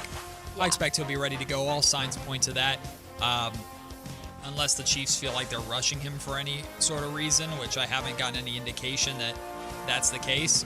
Yeah, I haven't heard a ton. There was remember that updated video that we got that he had put on Instagram, and he wasn't like mobile, but he was throwing in terms of Patrick Mahomes. I think he'll be just fine. The return of two quarterbacks to start it's a good Monday night game. I'm hating on it as a Raider fan. It's a good Monday night. Unless it's Jarrett Stidham versus Justin Fields. Yeah, that would not be a good Monday night football game. That would be not good. I think Justin Fields could beat the Broncos. Take your time, Pat. Are the Broncos at home? Have they announced that? Is it Chiefs at Broncos, or it's just we know the Chiefs and Broncos will be in it? Let me go and see. Denver deserves to host. For what? Because they're the better team last year. Oh, because they made one AFC championship game. Yeah, see, here's smug Chiefs fan over here. My computer is so slow today. Well, I'm guessing we don't know yet. It's just taking its sweet time. Because we didn't know if the Cowboys-Giants game on Sunday night. It will be at the Denver Broncos. Oh, the Nuggets? Jokic is playing? The Ball Arena. By the way, we do know that Sunday night game is in New York. Oh, we do? Okay, I missed that part. So this is in Denver, by the way. Oh, okay. They go to one AFC championship game, and all of a sudden they're the kings of the AFC West. Now you know what? Nope. I'm rooting for the Broncos. See? Now I'm rooting for the Broncos. I hope Patrick Mahomes comes back and that defense embarrasses the hell out of him. Hey, they've got Delaney, who's probably not as good as McDuffie, but they've got Delaney now. We should put some sticky notes on. We should get back to our sticky notes. We even still have. Oh, we do. We haven't done that in a while. We should make some guesses here for the beginning. We'll do that when our schedule release. How about that? Yeah, that'll be good. Okay, so next up, Buffalo Beauty. And no, I'm not talking about Joshua Allen or any of that. I'm talking about the Bills' new stadium, baby. I could not believe this, but I didn't understand how fast the stadium came up because I've been paying attention to, obviously, the Titans' new stadium that doesn't open until, I believe, next year. The Bills are going to play their first regular season game at their new home, the newly constructed Highmark Stadium, in Week 2 against the Detroit Lions. Yep. And this thing is a beauty, folks. I don't know if you've had a chance to look at it. It is still an outdoor stadium. I'm looking at it. They have a little bit of the shape that comes up to protect from the snow a bit more, but this stadium cost them $2.1 billion. It's going to be beautiful, and that game is going to be, let's see, what is it? Yeah, so it's going to be a primetime game, Thursday night football package of game. I'm looking at it. She's a beauty, that's for sure. It's really pretty. Although there's this sky view next to the old stadium. I don't know why old stadiums just make me sad. Don't they kind of haunt you in a way? Just seeing an old stadium and knowing that it's going to be ripped down or demolished. Is that what they're doing with it? Yeah, they'll knock it down. Because it's going to be a parking lot. Yep, they'll turn it into a parking lot. But man, props to them on getting this building up so fast. It's gorgeous, man. Yeah. I cannot believe it's not a dome stadium. I think it adds to their intrigue in terms of who Buffalo is. Well, there was a episode of Hard Knocks last year when it was the Bills where Josh Allen tours the new stadium. Yeah. And they explained to Josh how even though the roof is open, it's very specifically designed so that snow, not a lot of snow can actually make it in and the airflow. I don't remember any of it, but they kind of explained how it's an outdoor stadium, but it's going to be far more protected. You're not going to see the just snow avalanche dump the same way we've seen Buffalo Bills football. I mean, that is Buffalo. I think an indoor stadium would be like for their fans and what for the mafia. They put out for themselves as like the tough, But you're fan, spending whatever. $2 billion. Like, I get you like the atmosphere, but if you're going to spend that much money and not put a dome on it in a city where every year they have playoff games that are so cold, emergency services block the roads. But that's their home field advantage, though. That's their identity. That's what they're known for. But it's insane that they do that when their style of play is, let's throw the ball all over the field, which they've kind of gotten away from in recent years. Josh Allen could just truck people, and they're so cold they break. Exactly. They just fall over. I like it. It carries on the mystique. They have of the literally Bills. lost playoff games because it is snowing in Buffalo. I think it will be better, though, honestly, with how they go about managing it, at least. All right. Finally, in this week's 2-minute drill, this day's 2-minute drill, I should say, the good grass. Good grass. All right. What are we talking about here? Well, we're talking about NFL players that are watching some of their fields be reinvented with new grass fields that are installed for this upcoming FIFA World Cup World that Cup we're going to grass. see come in here recently, or soon, I should say. So a lot of these turfs, I think it says 15 of the 30 NFL stadiums use some sort of artificial turf, which there was grades on those, by the way. Not a lot of grades were good. So I guess the NFLPA executive director, J.C. Tretter, is like, we want this grass. Like, if we can get this for the FIFA World Cup, why are we not playing on this type of grass? It's a good question, because some of this turf is just not up to par. Well, I want to know, like, I'd be more curious to know and learn the specifics of, like, what makes this There's a grass so ton- much yeah, better. I yeah. haven't read anything about it. And maybe I'll care. I don't know. But it's so NFL.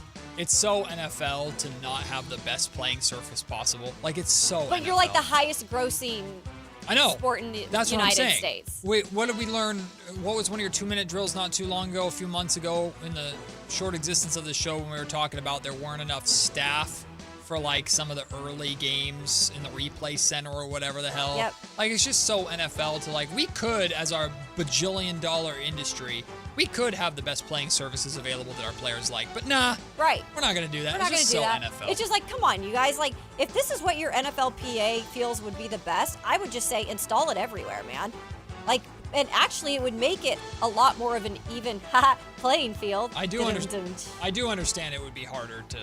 I mean, it's more expensive to maintain versus just a turf field. I get that part, but also you can afford it. Yeah. You can afford it. But that's the most American thing, right? Is you can afford it, but we're not going to. We're just going to exploit our labor and not give them not pay for things they need. We're going to cheap out. I remember, and I think the report card for the Titans for turf or for the field surface was not good.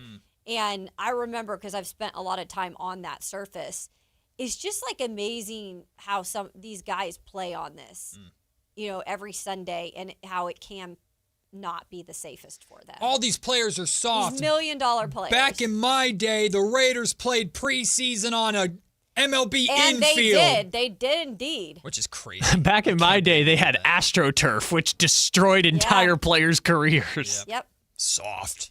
S-O-O-F-T.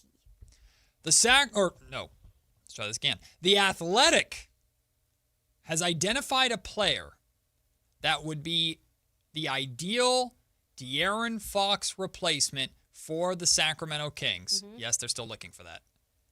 And he's available in this draft and could be there at 7.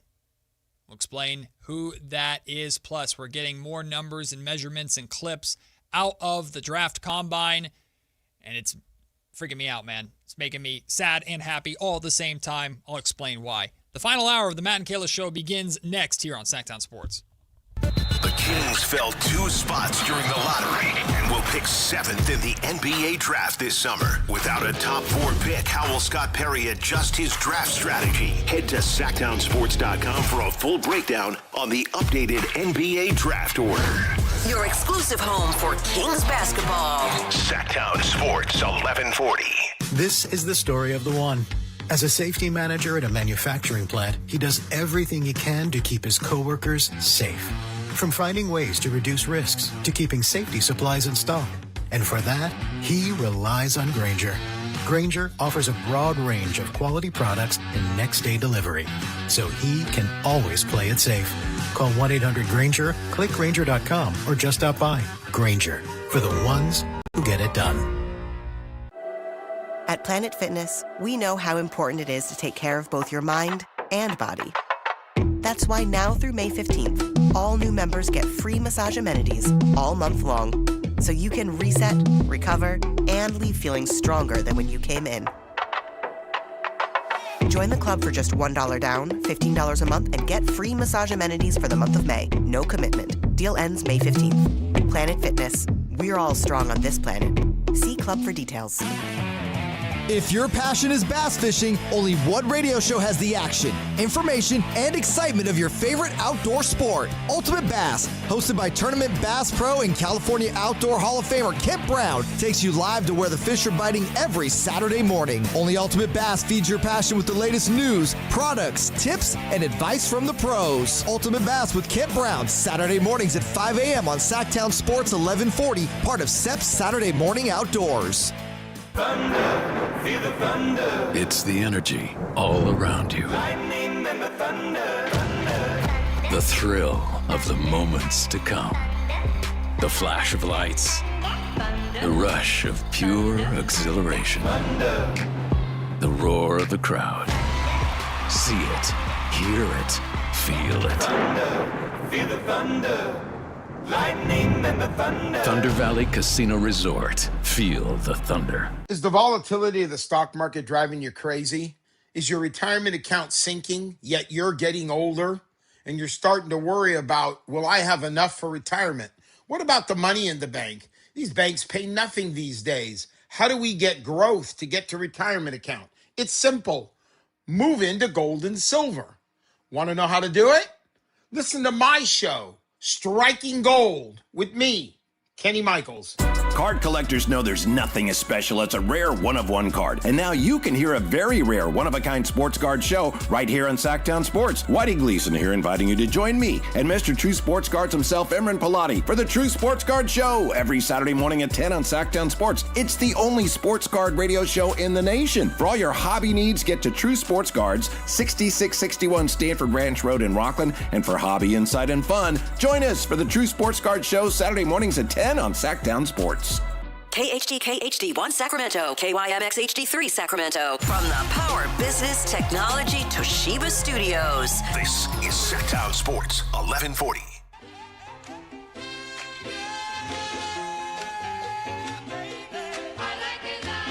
Matt and Kayla on Sactown Sports 1140. De'Aaron Fox and the San Antonio Spurs will be battling the Minnesota Timberwolves in Game 5 tonight. We believe De'Aaron Fox is going to play, but we don't know. He's officially questionable for tonight's game because he tweaked the ankle a little bit in Game 4. Everybody's locked into this game because will the Wolves retaliate? How will Victor Wembanyama respond after the elbow that got him ejected in Game 4's loss? We're excited to watch that this evening and break that down on tomorrow's show. But speaking of De'Aaron Fox, well, the Kings never really found a replacement for De'Aaron after trading him away. The point guard position has been an issue ever since. And thankfully in this draft, Kayla, there are a lot of point guard options right in that range at 7 where the Sacramento Kings are at. And this is important. I'm not just bringing up De'Aaron Fox because I like to talk about him. I'm bringing up De'Aaron Fox because in the Athletics' recent mock draft, they mention who they think the Kings should take at 7 as the ideal replacement for De'Aaron Fox. Okay. And that is Houston guard Kingston Flemings.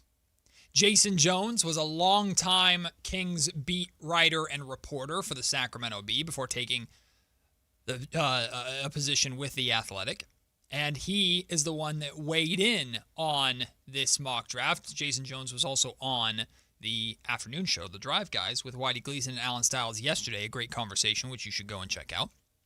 But this is what Jason Jones wrote about the Kings taking Kingston Fleming 7th overall. The Kings traded De'Aaron Fox last year, and their attempt to replace him in free agency, Dennis Schroeder, was a failed experiment. Flemings is the best player available in this scenario when talking about the mock draft, and replacing De'Aaron Fox. And he happens to fill that need. Flemings has potential to use his speed and athleticism on offense and defense to make an impact, which is how Fox was described as a young player. The Kings need to find a young player with all-star potential, and Flemings might be that player as he joins some young guys who showed potential to be rotational pieces in the NBA. That was Jason Jones' write-up. So, an interesting comp for Kingston Flemings is De'Aaron Fox in terms of the speed, in terms of the athleticism. Kingston Flemings is considered to be a better shooter than De'Aaron Fox was coming out of college. But Kingston Flemings also doesn't seem to be as big and as long as people hoped that he would be. Kayla, we got these measurements yesterday, and I know the wingspan in particular spooked you. Yeah, the wingspan's like, look, I get if it was, because I'm comparing him to the other guards. I don't want to put you on the spot, but if you could maybe bring up a couple of the other guards' numbers in terms of the wingspan at least. He was not just a little bit below what they were, but he was a lot. So I mean, go ahead and read Kingston those. Fleming's height barefoot, 6'2.5". Yeah. His wingspan, 6'3.5". Right. And now this is comparing those to others, Darius Acuff Jr.'s wingspan was 6'7.5". Mikel Brown Jr.'s wingspan was 6'7.5". Yep. That's about and I think one was like 6'8", maybe. The range for the average guard that we're seeing in this year's draft, I think, was around 6'7". No pun intended. Keaton Wagler. I think Keaton's might have been a little bit higher. It should be higher because he's 6'6". 6'6". Well, what is it? So Keaton Wagler's official measurements: barefoot 6'5", wingspan 6'6.5", or sorry, 6'6.25". Okay. So Wagler has a longer wingspan, but for his size, it's not as long as you'd think, right? As you would think. The only thing is, again, I wouldn't even mind if it was like a 6'6" type of scenario, maybe even 6'5", but 6'3", it is kind of crazy when you think about all the other averages. They're, the guards are all similar except for Keaton Wagler is a little bit bigger all over, but it's not the deciding factor by any means. Like you said, that doesn't determine if you're a good NBA point guard or not in the league. But I will say, you've brought this up many times on the show. We have had a Houston guest on, and I know we're going to have more, but I think like there is that factor of like, is he a guy? Does he have that potential to even be like the Robin in any situation? And so I don't know. I'm still not sold on Kingston Flemings, but what I did like about what the guest, and I can't remember his name, that we had on that day. He was a younger reporter. Really good job. We're talking about Houston? Yeah. But I don't remember either. He did mention, and this did stick out with me. So when Kingston Flemings came into Houston, he was not even expected to be a starter. And I remember him telling me the story, and then I actually heard it elsewhere too, that Kingston came in and he took command of that team. And he quickly gained the respect of the veterans on that team and became like the guy. But he was not expected to do that when he first came in, when they had recruited him. So I always love that story too, because you do know, and I talk about this all the time, does he have enough in him to kind of command a team? And it sounds like he does. Someone points out in the comment section, Jose Ward, excuse me. He talks about tripping on wingspan is crazy. Yeah, but it's what people do. Wingspan matters in the NBA, especially defensively. Now, Kingston Flemings is considered to be a pretty good on-ball defender. But in the NBA? Exactly. Where he's going to be, guys as a primary point size? guard, he's going to be guarding a lot of 6'4", 6'5", 6'6" point guards. Right. And you can defend with your body and have short arms, but the shorter arms, the wingspan, it can bail you out, and it helps you play passing lanes better. Wingspan makes a difference. Is it end-all, be-all? No, but it makes a difference. Yeah. So I promise you that wingspan, the 6'2.5" wingspan or whatever it was that he has, that matters. That matters to a lot of general managers. Now, it might not matter, though, as much as some of the numbers that he's putting up in the draft combine right now. This is from Jonathan Wasserman from NBA Draft. Or he's at NBA Draft Was on Twitter, covers the NBA Draft very closely. Kingston Flemings was number 1 at the combine today so far. At the three-point shooting drill, he hit 19 of 25 threes. Okay, this is Flemings. This is Kingston Flemings. Okay. Second fastest shuttle run. Okay. Top 5 in max vertical with a 40.5 inch max vert, which was number 1 amongst point guards. Got it. Top 5 pro lane agility time. Top 5 sprint time. And he was 15 of 25 from spot up threes. Okay. So the issue that I've always had with Flemings is I see the talent, I see the well-roundedness, but what is the elite skill? What is the star power skill that he has? And being a well-rounded player, you can be a star by being well-rounded. But typically there's that, I'm waiting for that one thing to shine through. And I hadn't seen that yet. And I'm still waiting to see that. What do you think it could be if it does? Speed. Okay. The reason why Kingston Flemings is being compared to De'Aaron Fox by Jason Jones, and Jason Jones knows Fox very well, he covered Fox here very closely for many years, is because of the speed.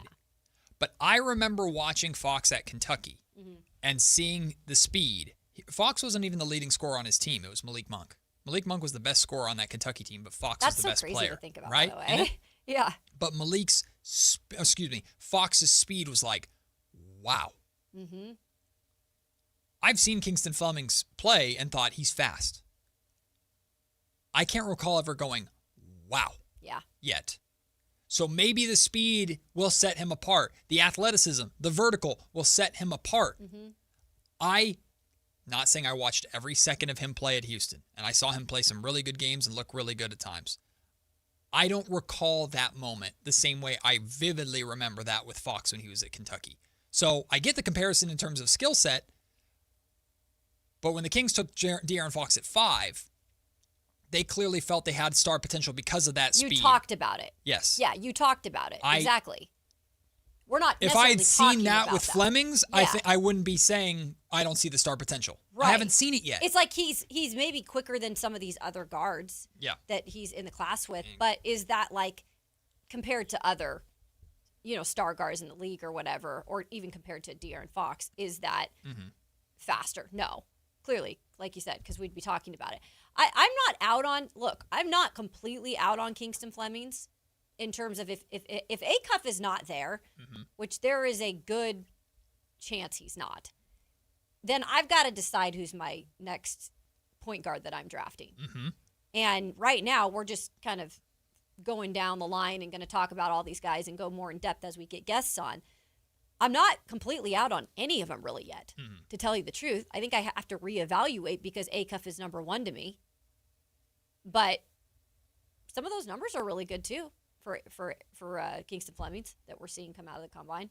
Sactown Sports' own Brendan Nunez is starting a series of scouting reports where he's doing a deep dive into the film, into the numbers, into the combine, to put together previews for all of these potential Kings draft picks. The first one that he's dropping on Thursday is Kingston Flemings. Nice. So keep an That'll be eye a out good read. on the KHDK, on SactownSports.com. Yeah. Download the Sactown Sports app. When that drops, read it. Check it out over there.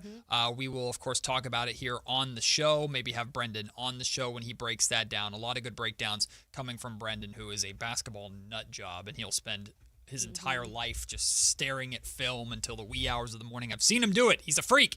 But his breakdowns of these prospects are going to be really interesting. Other numbers and other videos that we're getting out of the draft combine right now, Kayla. Mikel Brown Jr., who we talked a lot about at noon, as a guy that I really think could benefit from having Russell Westbrook as a mentor here in Sacramento. Mikel Brown Jr. shot 18 of 25, 72% in his spot-up shooting, three-point shooting, which is tied for 4th of all posted results so far. Where's my guy Acuff? Is he not gone yet? I have not seen Acuff's shooting drills yet, so I'm imagining he has not gone. Oh, hold on. By the way, I just saw this come down too. Darren Peterson's representation is telling teams in the combine that he views himself as a point guard. Oh, say again, Acuff? Yeah, no, this is Peterson. Peterson. Yes, I saw that yesterday. He's working on his point guard skills. Yeah, and that's working what on you his said, but I'm like, I don't know. I don't know. Okay, so Darius Acuff Jr. has shot. He's tied for 17th. Woo! 13 of 25. Dang. 52%. Not good. On wide open threes. Okay. All right. Yeah, that's not great. That's double Keegan Murray. Nice. That isn't great. Braden Burries, 68%, 17 of 25 from three-point range. And again, this is just one shooting drill. Mikel Brown Jr., like I mentioned, was tied for 9th, 64%, 16 of 25. Kingston Flemings is number 1. Yeah, that's impressive. 76%, 19 of 25. And It's again, one drill. Combine is not everything, and one sometimes drill. we fall in love for the wrong reasons at a combine. But I do understand you have to take some of these things into account. Yep. Darren Peterson, I don't believe is shot yet. We're starting to see AJ DeBonsa get some work. Caleb Wilson getting some work. So we'll see, and we'll get more numbers from them when they come out. Do I think less of Darius Acuff Jr. based off of one shooting drill? No, I do not. But Kingston Flemings, seemingly so far, is having a very good draft combine day. So let me pose this question then. If Kingston Flemings comes out of this draft combine, and we're talking about him with all the other stuff, drills that happen, and everything else that comes out, and we see Acuff Jr. kind of go the opposite ways, and again, this is just the combine. It's not the season. This is stuff that measurables are sometimes overrated. Is there any way that Acuff's value goes down a little and Kingston goes up? Yeah, absolutely. And how far? Absolutely. And then would that determine too, like, would we be then uncomfortable with getting Acuff if he fell there? Oh, I would not be uncomfortable with Acuff at 7 at all. Okay. I mean, but that's the thing, is it sounds like the top tier of point guards has always kind of been this Wagler, Acuff, Flemings group.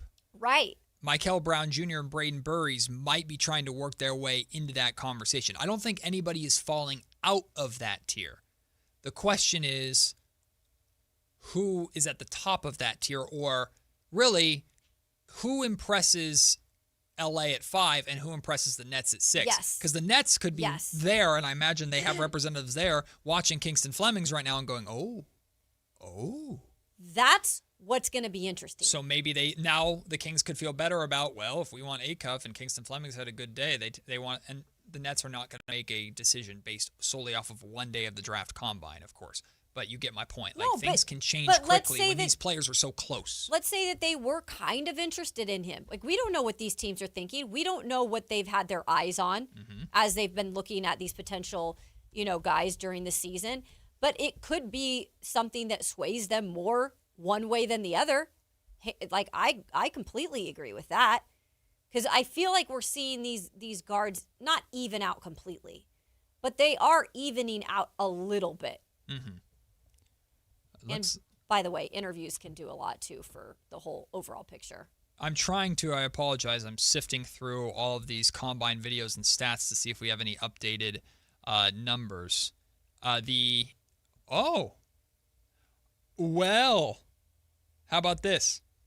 Maximum vertical jumps today. Oh, gosh. Kingston Flemings is number 3 with his 40.5-inch vert. Yep. Mikel Brown Jr., number 5, 39.5-inch. This makes me sad. Number 1, AJ DeBonsa, a 42-inch vert. You will never guess who is number 2. It's going to, what, is this a player that we've, pooped on? No. Okay. Do we know who it is? Absolutely. He is someone that, let's put it this way, Sacramento pays very close attention to. Number 2 in vert. Max vert. Caleb Wilson? Nope. Caleb Wilson was 5th, 39.5-inch. Someone that we pay attention. Acuff? Nope. Acuff, I don't think is. Yeah, Acuff didn't make the top. Is it Wagler? Burries? Nope. It's not Burries. It's not Wagler. Burries was 9th at 38.5. Wagler's not even in this top. What the heck? Who is Darren this? Peterson? Again, you're never going to get. Do not think top of the draft. Think someone who, for whatever reason, would be tied to Sacramento at all. You're never going to get it. Yeah, I know. Exactly. I I'm never would have guessed. I have Who's no number idea. tied to? Oh, wait. No, it's not Stojakovic, is it? Really? Number 2. Are you serious? Best vert of the day, Andrei Stojakovic. Okay. 41.5 inches. Okay. Wait, He's got bounce. Is he going back to college, but he's just doing the combine stuff? I guess. So I thought he was going back What's to school. the rules for that, you guys? This was, by the way, this was as of like 45 minutes ago, so it could have changed. But this is what I have from Tyler Rucker from No Ceilings, who's going to be on our show tomorrow. He is at the draft combine. Yeah. He'll be on the show tomorrow at 11 o'clock. But I did not expect to see Andrei Stojakovic at number 2 in vertical behind, half an inch behind AJ Debonsa. By the way, Kimberly said that they were mentioning Stojakovic in the chat. She said, you did not pay attention. Well, I'm talking to my co-hosts. No, I did just see that a couple of people Good had job. put that in By there. the way, they changed the rules, so he still has time to go back to school after the combine. It used to be you had to do this, but they've changed the rules in Got the it. last I was year. wondering about that. I didn't know what the updates were on. Yes, he still has time to decide if he's going back to school. Also, I saw like the fewest number of players ever entered their name into the NBA draft this year. Really? Yeah, because they're going back to school and getting the NIL money. Yeah, so it's just these guys that are kind of like, for the most part, a lot of these one and dones. Okay, how about spot up shooting? This is different from the three-point shooting. Spot up shooting, number 1 was Bennett Sturtz, shot 80%, 20 of 25 on spot up shooting. Tied for second, Darren Peterson, 76%, 19 of 25. Mikel Brown Jr. tied for 4th, 72%. And Kingston Flemings tied for 10th, alone in 10th, shooting 60%. Darius Acuff not on this top leaderboard for best spot-up shooting numbers today. Why do I feel like he's not going to grade out very well? Acuff, it seems like, is not having a good shooting day. No. Because he's not on the top of any of these boards. Now, this is like... But that's like so his bread and butter. Yes. That's what's concerning. But so you can see, like, it's not everybody. It's just like the I top know. 20. Yeah, but still. But yes, Darius Acuff's shooting is considered to be tough. his elite skill, and it is not translating to the draft combine today. We've seen people have bad draft combines before and be fine, but that's just something to note. But interesting. In theory, if you are a Darius Acuff Jr. fan, in theory, this could work out well for the Kings. If you want him now, it could be the difference in him being available at 7 or being taken 5 or 6 by the Nets, and it'll be interesting to see all the mock drafts and draft lottery analysis that comes out after the combine is all said and done. Can I give an update on Brandon Clark, just Yes. for those who are joining us? Please do. In this hour of the show, we brought you the news. Unfortunately, I think it's over 2 hours ago now that Brandon Clark of the Memphis Grizzlies has passed away at the age of 29. He was found in his LA home unresponsive.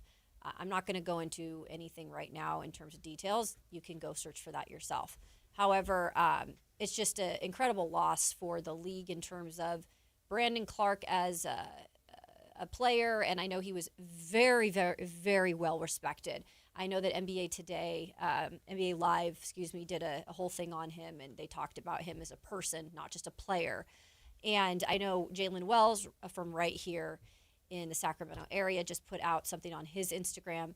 Wells obviously has played with Clark and said everything he's went through in this time I've been in Memphis, he still came in with a smile on his face and was a light in the locker room. Truly an inspiring person. Memphis won't be the same without you. R.I.P. BC. And that, of course, was from Jalen Wells. Oof. Yeah. Man, rest in peace. So just an update for you. It's just a sad day for the NBA. Yeah, it's rough. Again, no easy way to transition out of that, but I found other leaderboards from the draft combine. 3/4 court sprint. These things are so, by the way, the amount of drills Yeah.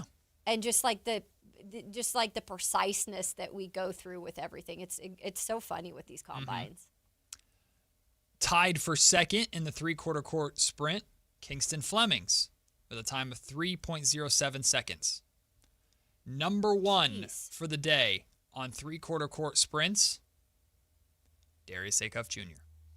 Well, So, there's in terms of 3/4 court sprints, Acuff had a good day. Well, guys, he found himself somewhere on the board. He's not shooting well, but he's fast as hell. He's fast as hell. Well, that's interesting because Flemings is considered to be one of the fastest guards in the draft. Now it's 0.01 of a second. Sure. But Acuff at least on the leaderboard for something. Yeah. Yay, Acuff. Give me I need to start tallying over here for my guy. It's not been a good day for him. Genuinely, I'm Sheesh. having fun. Genuinely, I'm having fun with this because it's exciting. No, I know. It's exciting when you're drafting and you go to the combine and you care about these players. You're like, ooh, these little things matter enough. I can't wait to not give a damn about any of this because the Kings are playing a playoff game tonight. Can you imagine a Spurs fan or a Wolves fan listening to this radio segment going, you guys are idiots. Being like, this is awful radio. And we'll say, you jerks were in this like 17 years in a row, so shut up. Even though I think it's funny because it's like clearly the fans here, Kings fans, this is such an investment leading up to draft day because we want to know and we want to be able to be like, hey, we picked that guy, right? Like I want to be able to say, hey, we talked about him coming here at number 7, right? You're going to start picking your guys too of who you think will be the pick at 7. So it'll be interesting to see. Would we like Andre Stojakovic's numbers from day one of the combine? Yeah. Go ahead and give them. So we mentioned he was second in max vert at 41.5 inches. That's where the fun ends. Shooting off the dribble, 66%, 20 of 30, which is 8 out of 26. Shuttle run, 2.89 seconds, 10 out of 31. Pro lane drill, whatever. Spot up shooting, 11 of 25, 45%, 16 of 26. 3-point shooting drill. Again, he goes. His dad is Peja freaking Stojakovic, one of the greatest shooters ever. 3-point shooting drill, 9 of 25. Yay! 36%, Ooh. which is 23 out of 25.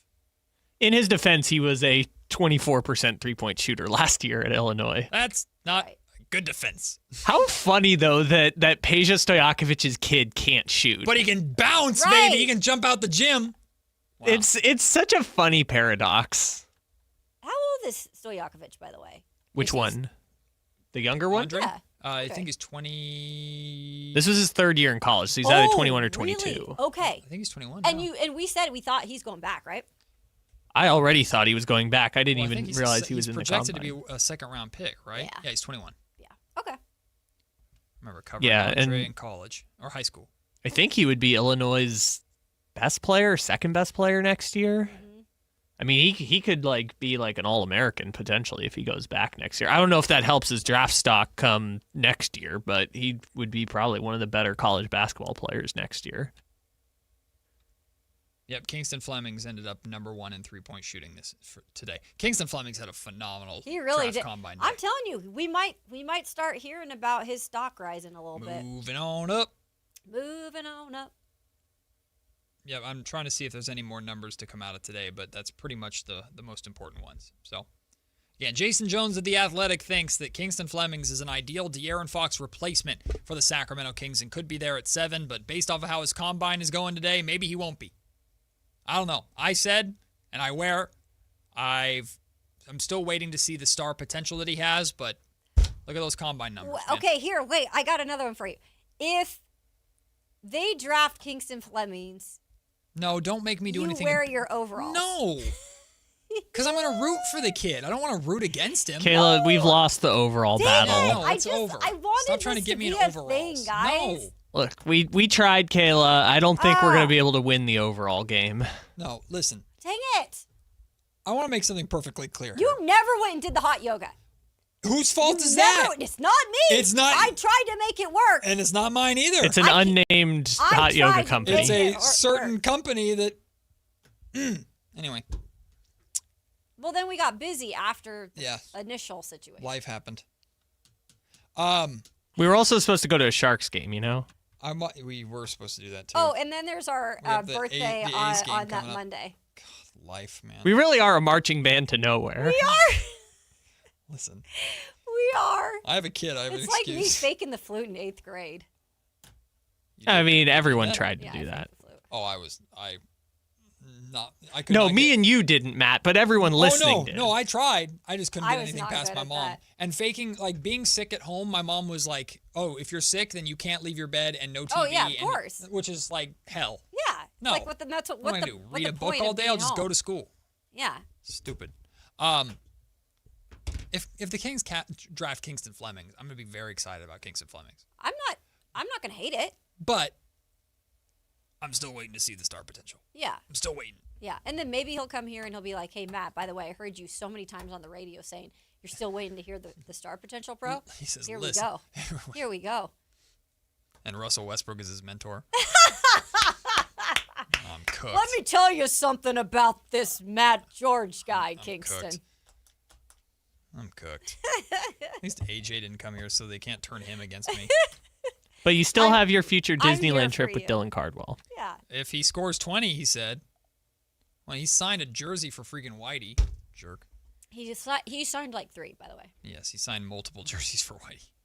Whatever. Shout out Dylan Cardwell. Dylan Cardwell also had a very impressive draft combine, which got him his 2-way contract offer from the Yes, Kings. it did. The Kings were the only one to offer him, and it ended up being the right move for them. By the way, the Kings put out a pretty cool video about Dylan Cardwell that you should go and check out. We'll take the break. When we come back, updating you on our MLB mini-series. We got Whitey Gleason and Alan Stiles joining us. I think Alan did the same thing I did. He dove into the Mikel Brown Jr. tape. I think Alan was pretty excited about what he saw, just like I was. We'll talk to them coming up here before the end of the show. It's Matt and Kayla on Sactown Sports. Take Sactown Sports with you everywhere you go with the Sactown Sports app. The most in-depth coverage of the Kings and 49ers. A library of written and video content. And all your favorite personalities all in one place. Download the Sactown Sports app today and get in on the action. Your local sports leader. Sactown Sports 1140. We're living through a monetary crime scene, and your IRA or 401k is a key victim. Hi, Dr. Ron Paul here. In 1971, gold was $35 an ounce. After the dollar was cut loose from it, inflation soared, and in just 9 years, gold hit $850. People who diversified into precious metals survived and thrived. Today, we're in a worse position because we face inflation and massive debt. Fortunately, gold is still an option. My trusted friends at Birch Gold Group can help you own gold inside your retirement account without penalties or taxes. Start now by getting a free info kit on gold. Text the word SECURE to 989898. We're facing the same monetary chaos as the 70s with significantly more debt. Get your free info kit from Birch Gold. Just text SECURE to the number 989898. Tired of hearing scary radio ads about the IRS? Tax Relief Advocates is different. TRA is here to tell you that if you owe money to the IRS, whether it's $5,000 or $500,000, we have a solution. TRA can eliminate or reduce what you owe to the IRS with zero risk to you. We have over 1,000 5-star reviews on Google and an A+ with a BBB. End your tax nightmare today by visiting TRA.com or call 800-583-6681. That's 800-583-6681. Earn an accredited MBA in as few as 16 months for about $21K at University of Maryland Global Campus. Explore 10 specializations, including finance, HR, cyber technology, and more. Plus, showcase the value of your MBA with a comprehensive learner record and digitally demonstrate in-demand skills and credentials to employers. No application fee if you apply by June 1st. Learn more at umgc.edu. Certified to operate in Virginia by SHAP. This is the story of the one. As a procurement manager for a hospital system, she keeps every facility in her network stocked and ready. That's why she counts on Grainger to be her single source for thousands of products, from disinfectants to lighting, air filters, and more. And with fast, dependable delivery, Grainger helps her keep every facility stocked, safe, and running smoothly. Call 1-800-GRAINGER, click Grainger.com, or just stop by. Grainger, for the ones who get it done. Talking about guns with others might not always feel comfortable, but it could save a life. Here's a way to start a conversation. Your family is going over to your neighbor's home for dinner for the first time. How would you ask if there are any unlocked guns in the home? Hey. Hey, we're so excited for tonight. Before we come over, though, may I ask if there are any unlocked guns in your home? Our guns are stored securely, locked in a safe that the kids can't access. Awesome. Learn how to have the conversation at agreetoagree.org. Brought to you by the Ad Council. Power Business Technology is proud to be a 100% independent, locally owned and managed Toshiba copier dealer. Local ownership cuts out the red tape, allowing ourselves to never be too busy to personally answer the call when our clients need us. Recognized for excellence in service execution, training, and customer service, we're proud to be named a Toshiba ProMasters Elite Dealer since 2021. Contact us today for all of your business printing needs at 844-POWER-BZ. That's 844-769-3729 or visit us at powercopiers.com. 10 a.m. to 2 p.m. Matt and Kayla on Sactown Sports 1140.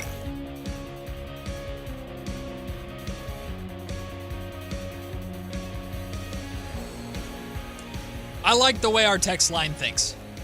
From the 916. So you're saying Darius Acuff Jr. is tanking his combine so he can go 7th to the Kings? Ah! That's what I'm talking about. There we go. Darius Acuff knows the assignment. There we go, D. Yes, because Darius Acuff is like, I don't want to go live and play in Los Angeles or New York. Nope. I would rather play in Sacramento. Damn right. He's a Detroit kid, man. Listen. This is a Detroit kid. Scott Perry, Detroit, coached his dad. Detroit, baby. Come on home, Darius. Detroit kid. Come on home. I love the Detroit Do we think kids. that's why Scott Perry likes Darius Acuff Jr. so much? No, I mean, it's always nice to have that grittiness about, like, you have that mentality. Scott Perry but is no, not. No. I don't even care. I don't say it. Scott Perry's not stupid enough to make a draft selection based off of No. knowing a dude's dad. You mean like Vlade Divac? Look where that got him. Yeah, Kayla, it's just for so Vlade played with Luka's dad many years before, and Vlade reportedly had concerns because Luka's dad, when he was a player, had a penchant for partying a lot and not taking care of his diet. Well, I mean, that part, the diet part. Yes, that was reported that because Sasha is his name. Sasha Doncic, who was like a 6-time All-Star in the Slovenian league. But they say he could have been the greatest ever if he had taken his care of his body more and taken the game more seriously. That did not look good in the end for him. Vlade also had connections with Yorgos Papagiannis' family. Who? Yes, exactly. The guy who, again, one of the funniest things ever, DeMarcus Cousins tweeted out, "Lord, give me strength," after the Kings drafted him. No, he didn't. Yes. That is so funny. Which he claimed was because he was doing hot yoga, but... That is so funny. In DeMarcus' defense, DeMarcus watched the Kings draft multiple centers while he was here. Willie Cauley-Stein was another one. Sure. Just like De'Aaron Fox watched the Kings draft multiple point guards while he was here. Pattern. Another thing that I wanted to address from the text line says, if you're gonna from the 916, if you're gonna compare wingspan, can you talk about Fox or Jalen Brunson or some relevant comps? Because we were talking about Kingston Flemings and his wingspan. Very fair. Jalen Brunson in 2028 was measured at 6'1" without shoes, but with a 6'4" wingspan. Kingston Flemings was 6'2.5" without shoes, but also a I forgot it already. I think a 6'2.5" He's wingspan. 6'2.5" with a 6'3". 6'3" wingspan. De'Aaron Fox in the 2017 draft combine was measured at 6'3" without shoes and a 6'6.5" wingspan. Yep. So both those guys longer wingspans than Kingston Flemings. And Flemings has drawn comparisons to De'Aaron. Well, Tyrese was tall. Maxey. I thought you were talking about Halliburton. Tyrese Maxey draft combine measurements. We'll do this in real time before we get to our NBA miniseries. I'm enjoying my Cheez-Its right now. Without shoes, Tyrese Maxey was measured at 6'1" and a half. Small. 6'6" wingspan. Yep. So wingspan matters. So again, Acuff is measured in at 6'2", 6'2" and a half, or 6'2" barefoot with a 6'7" wingspan. Yeah. Yes. He's got the wingspan. But he didn't shoot well at the combine today. No, it was a bad Kingston day. Flemings has a short wingspan, but shot very well at the combine today. Let's move on to our MLB mini-series, shall we? Kayla, Thank you. there's your trophy. This makes me feel better today. Well, hold on to it tight because you're off to a bad start. I know. The defending champ, Kayla Anderson, 0-1 after her Blue Jays. Idiot! Oh, what a loser! Her Blue Jays fell to the Rays 8-5 yesterday. Kyle Ledbetter picked the Rangers over the Diamondbacks. And in a pitcher's duel, the Rangers came up short. They lost 1-0. Idiot! Oh, what a loser! As for the three-time champ Matt George, the Cleveland Guardians defeated the Angels 7-2 yesterday. So your boy is 1-0. That trophy's coming home, let me tell you. That trophy's coming home. So cool, man. Hang on to it tight. Hang on to it tight. That's all I'm saying. You better not make me mad this week. Why? Or else this ain't going to be a trophy. Oh, there you go. Kayla resorting to violence again. What else is new? All right. So now we make our picks for today's games before we welcome in Whitey Gleason and Alan Stiles for our crosstalk. I have the Dodgers, Pirates, A's, and Marlins to choose from. Kayla, you have the Braves, Padres, Reds, and Diamondbacks. Kyle, you have the Yankees, Mariners, Tigers, and Cubs to choose from. I am going with the Pirates over the Colorado Rockies today. Okay. By the way, what is the Rockies' win total at this point? Let me get that for you. The Rockies right now are a blistering 16-25. All right. Which isn't that much better than the Giants, or worse than the Giants, I don't think. Giants are 17-24. For a minute, the Giants were worse than the Rockies. Yeah.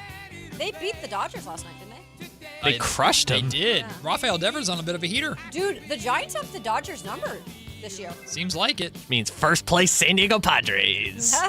Helps Even you though out, they Kyle. do nothing great. All right. I have the Pirates versus the Rockies. Kayla, who you got today? Give me the Braveries. The Braveries versus... I'm enjoying my cheese. I don't know. Bruh, help me out here, man.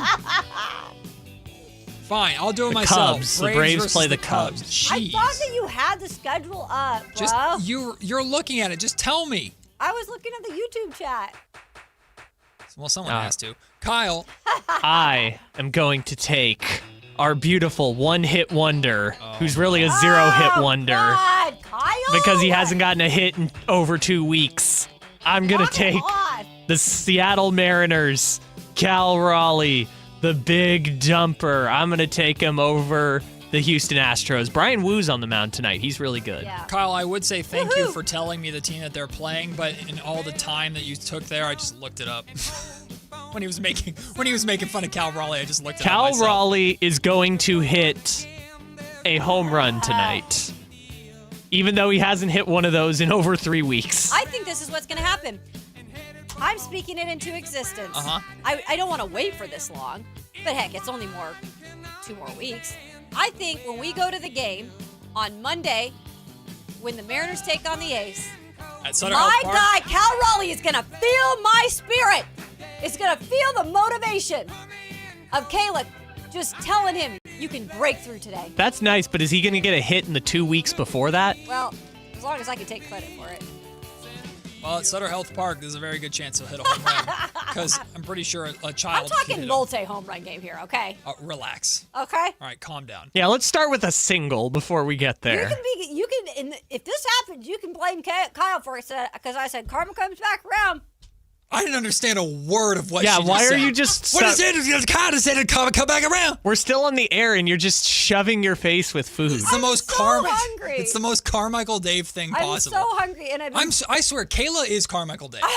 Kayla's Carmichael Dave. So I've thought about this. How did karma come back around? It's like Kayla and Alan and Dave are like 3 fruits off the same tree, but they're all at different stages of ripeness. What is that? Okay, who's the most ripe? Is that, I mean, it's it's Dave. I mean, you should have seen the thing Dave did today. He's like, what do you do? Ripe is. I can't say on the air. I'll tell you in the break. Oh shoot! Okay. But Dave is at his ripest, man. Like Dave is just on another level sometimes. Dave is like the apple, like the best apple you can get, and you bite in, and it's just as good as it looks on the outside. Because you know some of those apples you bite into, they're mushy. So that was a compliment? Yeah. Oh. Because he So said what does that make? he's right. So what does that make you and Alan? Whatever favorite food of everybody. Granny Smith. I'm the favorite. Oh, I fruit like of- Granny Smith I'm apples. the favorite fruit of everyone. You're humble too. You should start tweeting out you're the #1 personality in Sacramento or something like that. Yeah, no, not going to do that. No, but what I was saying was if Cal Raleigh breaks out of this slump of his when we go see him on that Monday, you can blame your friend over here. My friend too. I would like to propose. But not right in this moment. I would like Kyle to propose Ledbetter. that because Kyle's trolling you and I am the commissioner of this league and can make up rules as I see fit, I would like to propose that if Cal Raleigh hits a home run in this game and the Mariners win, the win is voided. What do you mean? I'm saying Cal Raleigh's going to hit a home run. You don't get to benefit from him. Why? Although it would be such sour grapes for Kayla for him to finally hit a home run and Kyle gets to benefit from it. It would. Yeah, from the one-hit wonder. It's his one hit in the last 17 days. Oh, wait. Dave was making fun of Matt and Kayla yesterday? Dave makes fun of us all the time. Oh, what was he saying? Uh-oh. Logical. Raptors fanatic. Dave makes fun of all Go of us ahead all and the tell time. us, because I'll text him right now. I will text him right now. Kayla will wait. Kayla will make us wait to go to break so actually, she finds out. You know what? Oh no. No. You are Kayla's Carmichael Dave. She's now. Yeah, we need to take a break. All right, Kayla, whatever you're gonna do, save it for the other side. It's Matt and Kayla, the Drive Guys. Join us next on Sactown Sports. Like and subscribe to the Sactown Sports 1140 YouTube channel at Sactown Sports 1140 to get the Carmichael Dave Show with Jason Ross, Matt and Kayla, and the Drive Guys with Kevin Gleason and Alan Stiles on demand and at your fingertips. Get your fix of the Sacramento Kings, 49ers, Giants, Athletics, NFL, NBA, and the latest in sports and entertainment all in one place at Sactown Sports 1140 on YouTube. Your local sports leader, Sactown Sports 1140. Patrick was way behind on his IRS taxes. I was in way over my head. The total amount ended up being somewhere just over $30,000. $30,000. Then the IRS came to collect. Started getting letter after letter. A lien had been filed against me. They were going to basically hang me completely out to dry. He had to do something. That's when I reached out to Optima Tax Relief. Patrick's life quickly got a lot easier. It was very easy, pretty much hands off. They picked up the ball and ran with it. And how'd it go? I couldn't believe it. I had to ask 2 or 3 times. I saved an incredible amount of money. How does Patrick feel about Optima? Couldn't be happier. They definitely helped me. Optima Tax Relief, the best place to call. They're the best in the business. Do what Patrick did and call Optima Tax Relief for a free consultation. Call 800-375-2922. 800-375-2922. 800-375-2922. Optima Tax Relief.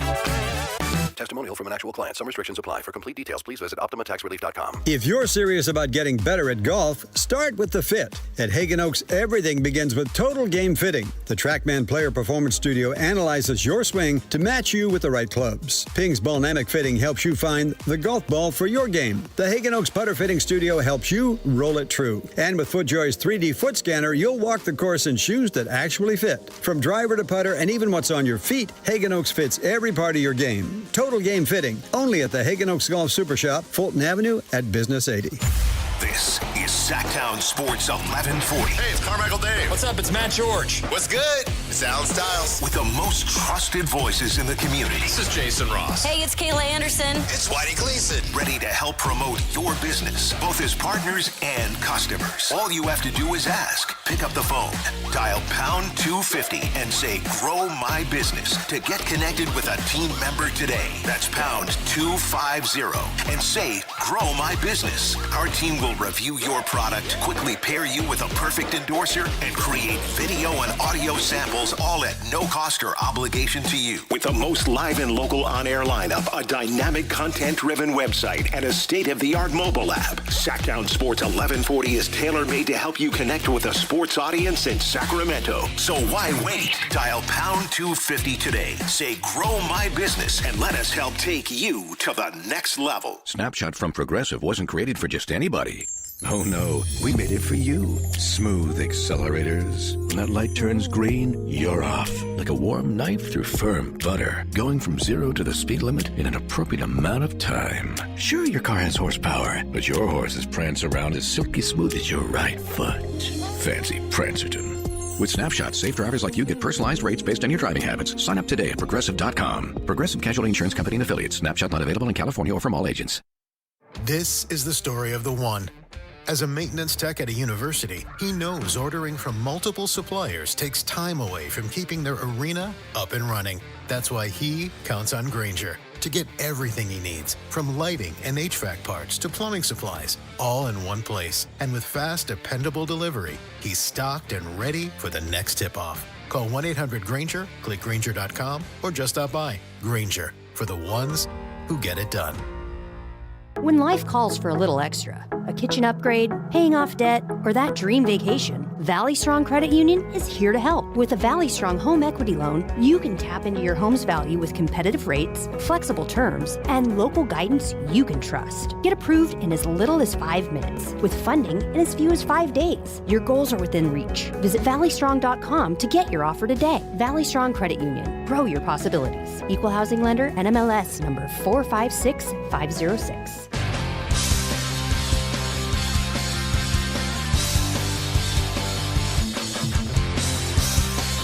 Kayla on Sactown Sports 1140. Listen, some people could be enjoying that their team's playing like in an NBA playoff game or something, but they'd be missing out on the joys today of monitoring draft combine numbers. You guys ready to get into this on the show today? Yeah. All the draft combine number breakdowns, the great day Kingston Fleming is having. Andre Stojakovic, second highest max vert. I saw that. That was yesterday, right? Was it? Or did they do no, it was more? today, because AJ DeBonsa had beat him today. Oh, okay. So they jumped more. More jumping. More jumping. Because today's day one of the combine. Okay. More jumping. I could have sworn I saw Andre yesterday that he jumped. Thank you.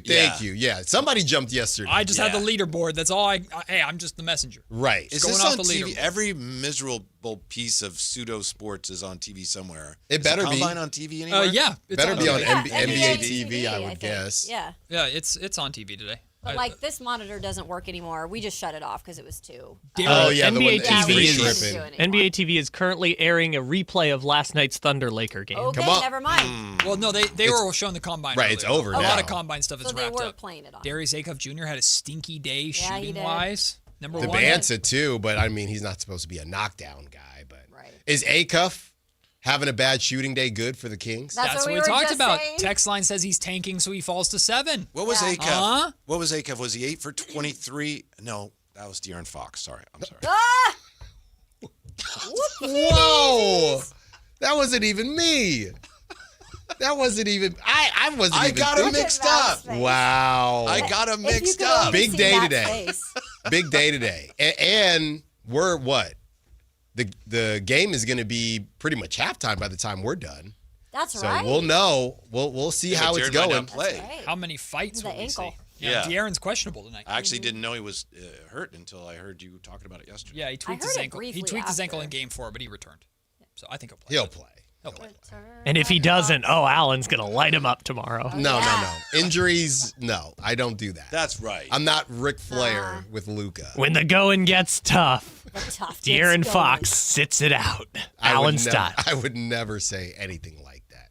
I like it. It's better when he plays. Well, yeah. I do my best work when he plays. If he doesn't play, then so does he. Well, exactly. So, yeah. I got nothing to work with if he doesn't play. That's the worst. Did you hear Draymond's little rant I heard about a little Wemby? of it, yeah. I just was laughing the whole time because I'm like, this is so funny to me that Draymond is. Yeah, I heard you guys talk about He that. finds a way, but people bring him in. No, of course they do. I mean, he plays the role, obviously. Matt, I think I'm with you on Mikel Brown Jr., and I get the sense everybody is kind of around here. It's becoming a consensus if Acuff's not there. That's the sense I get.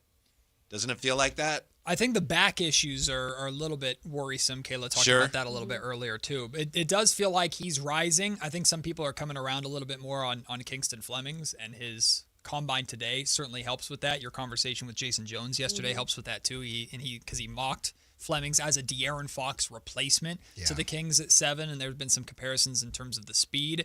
But we talked about today Mikel Brown Jr.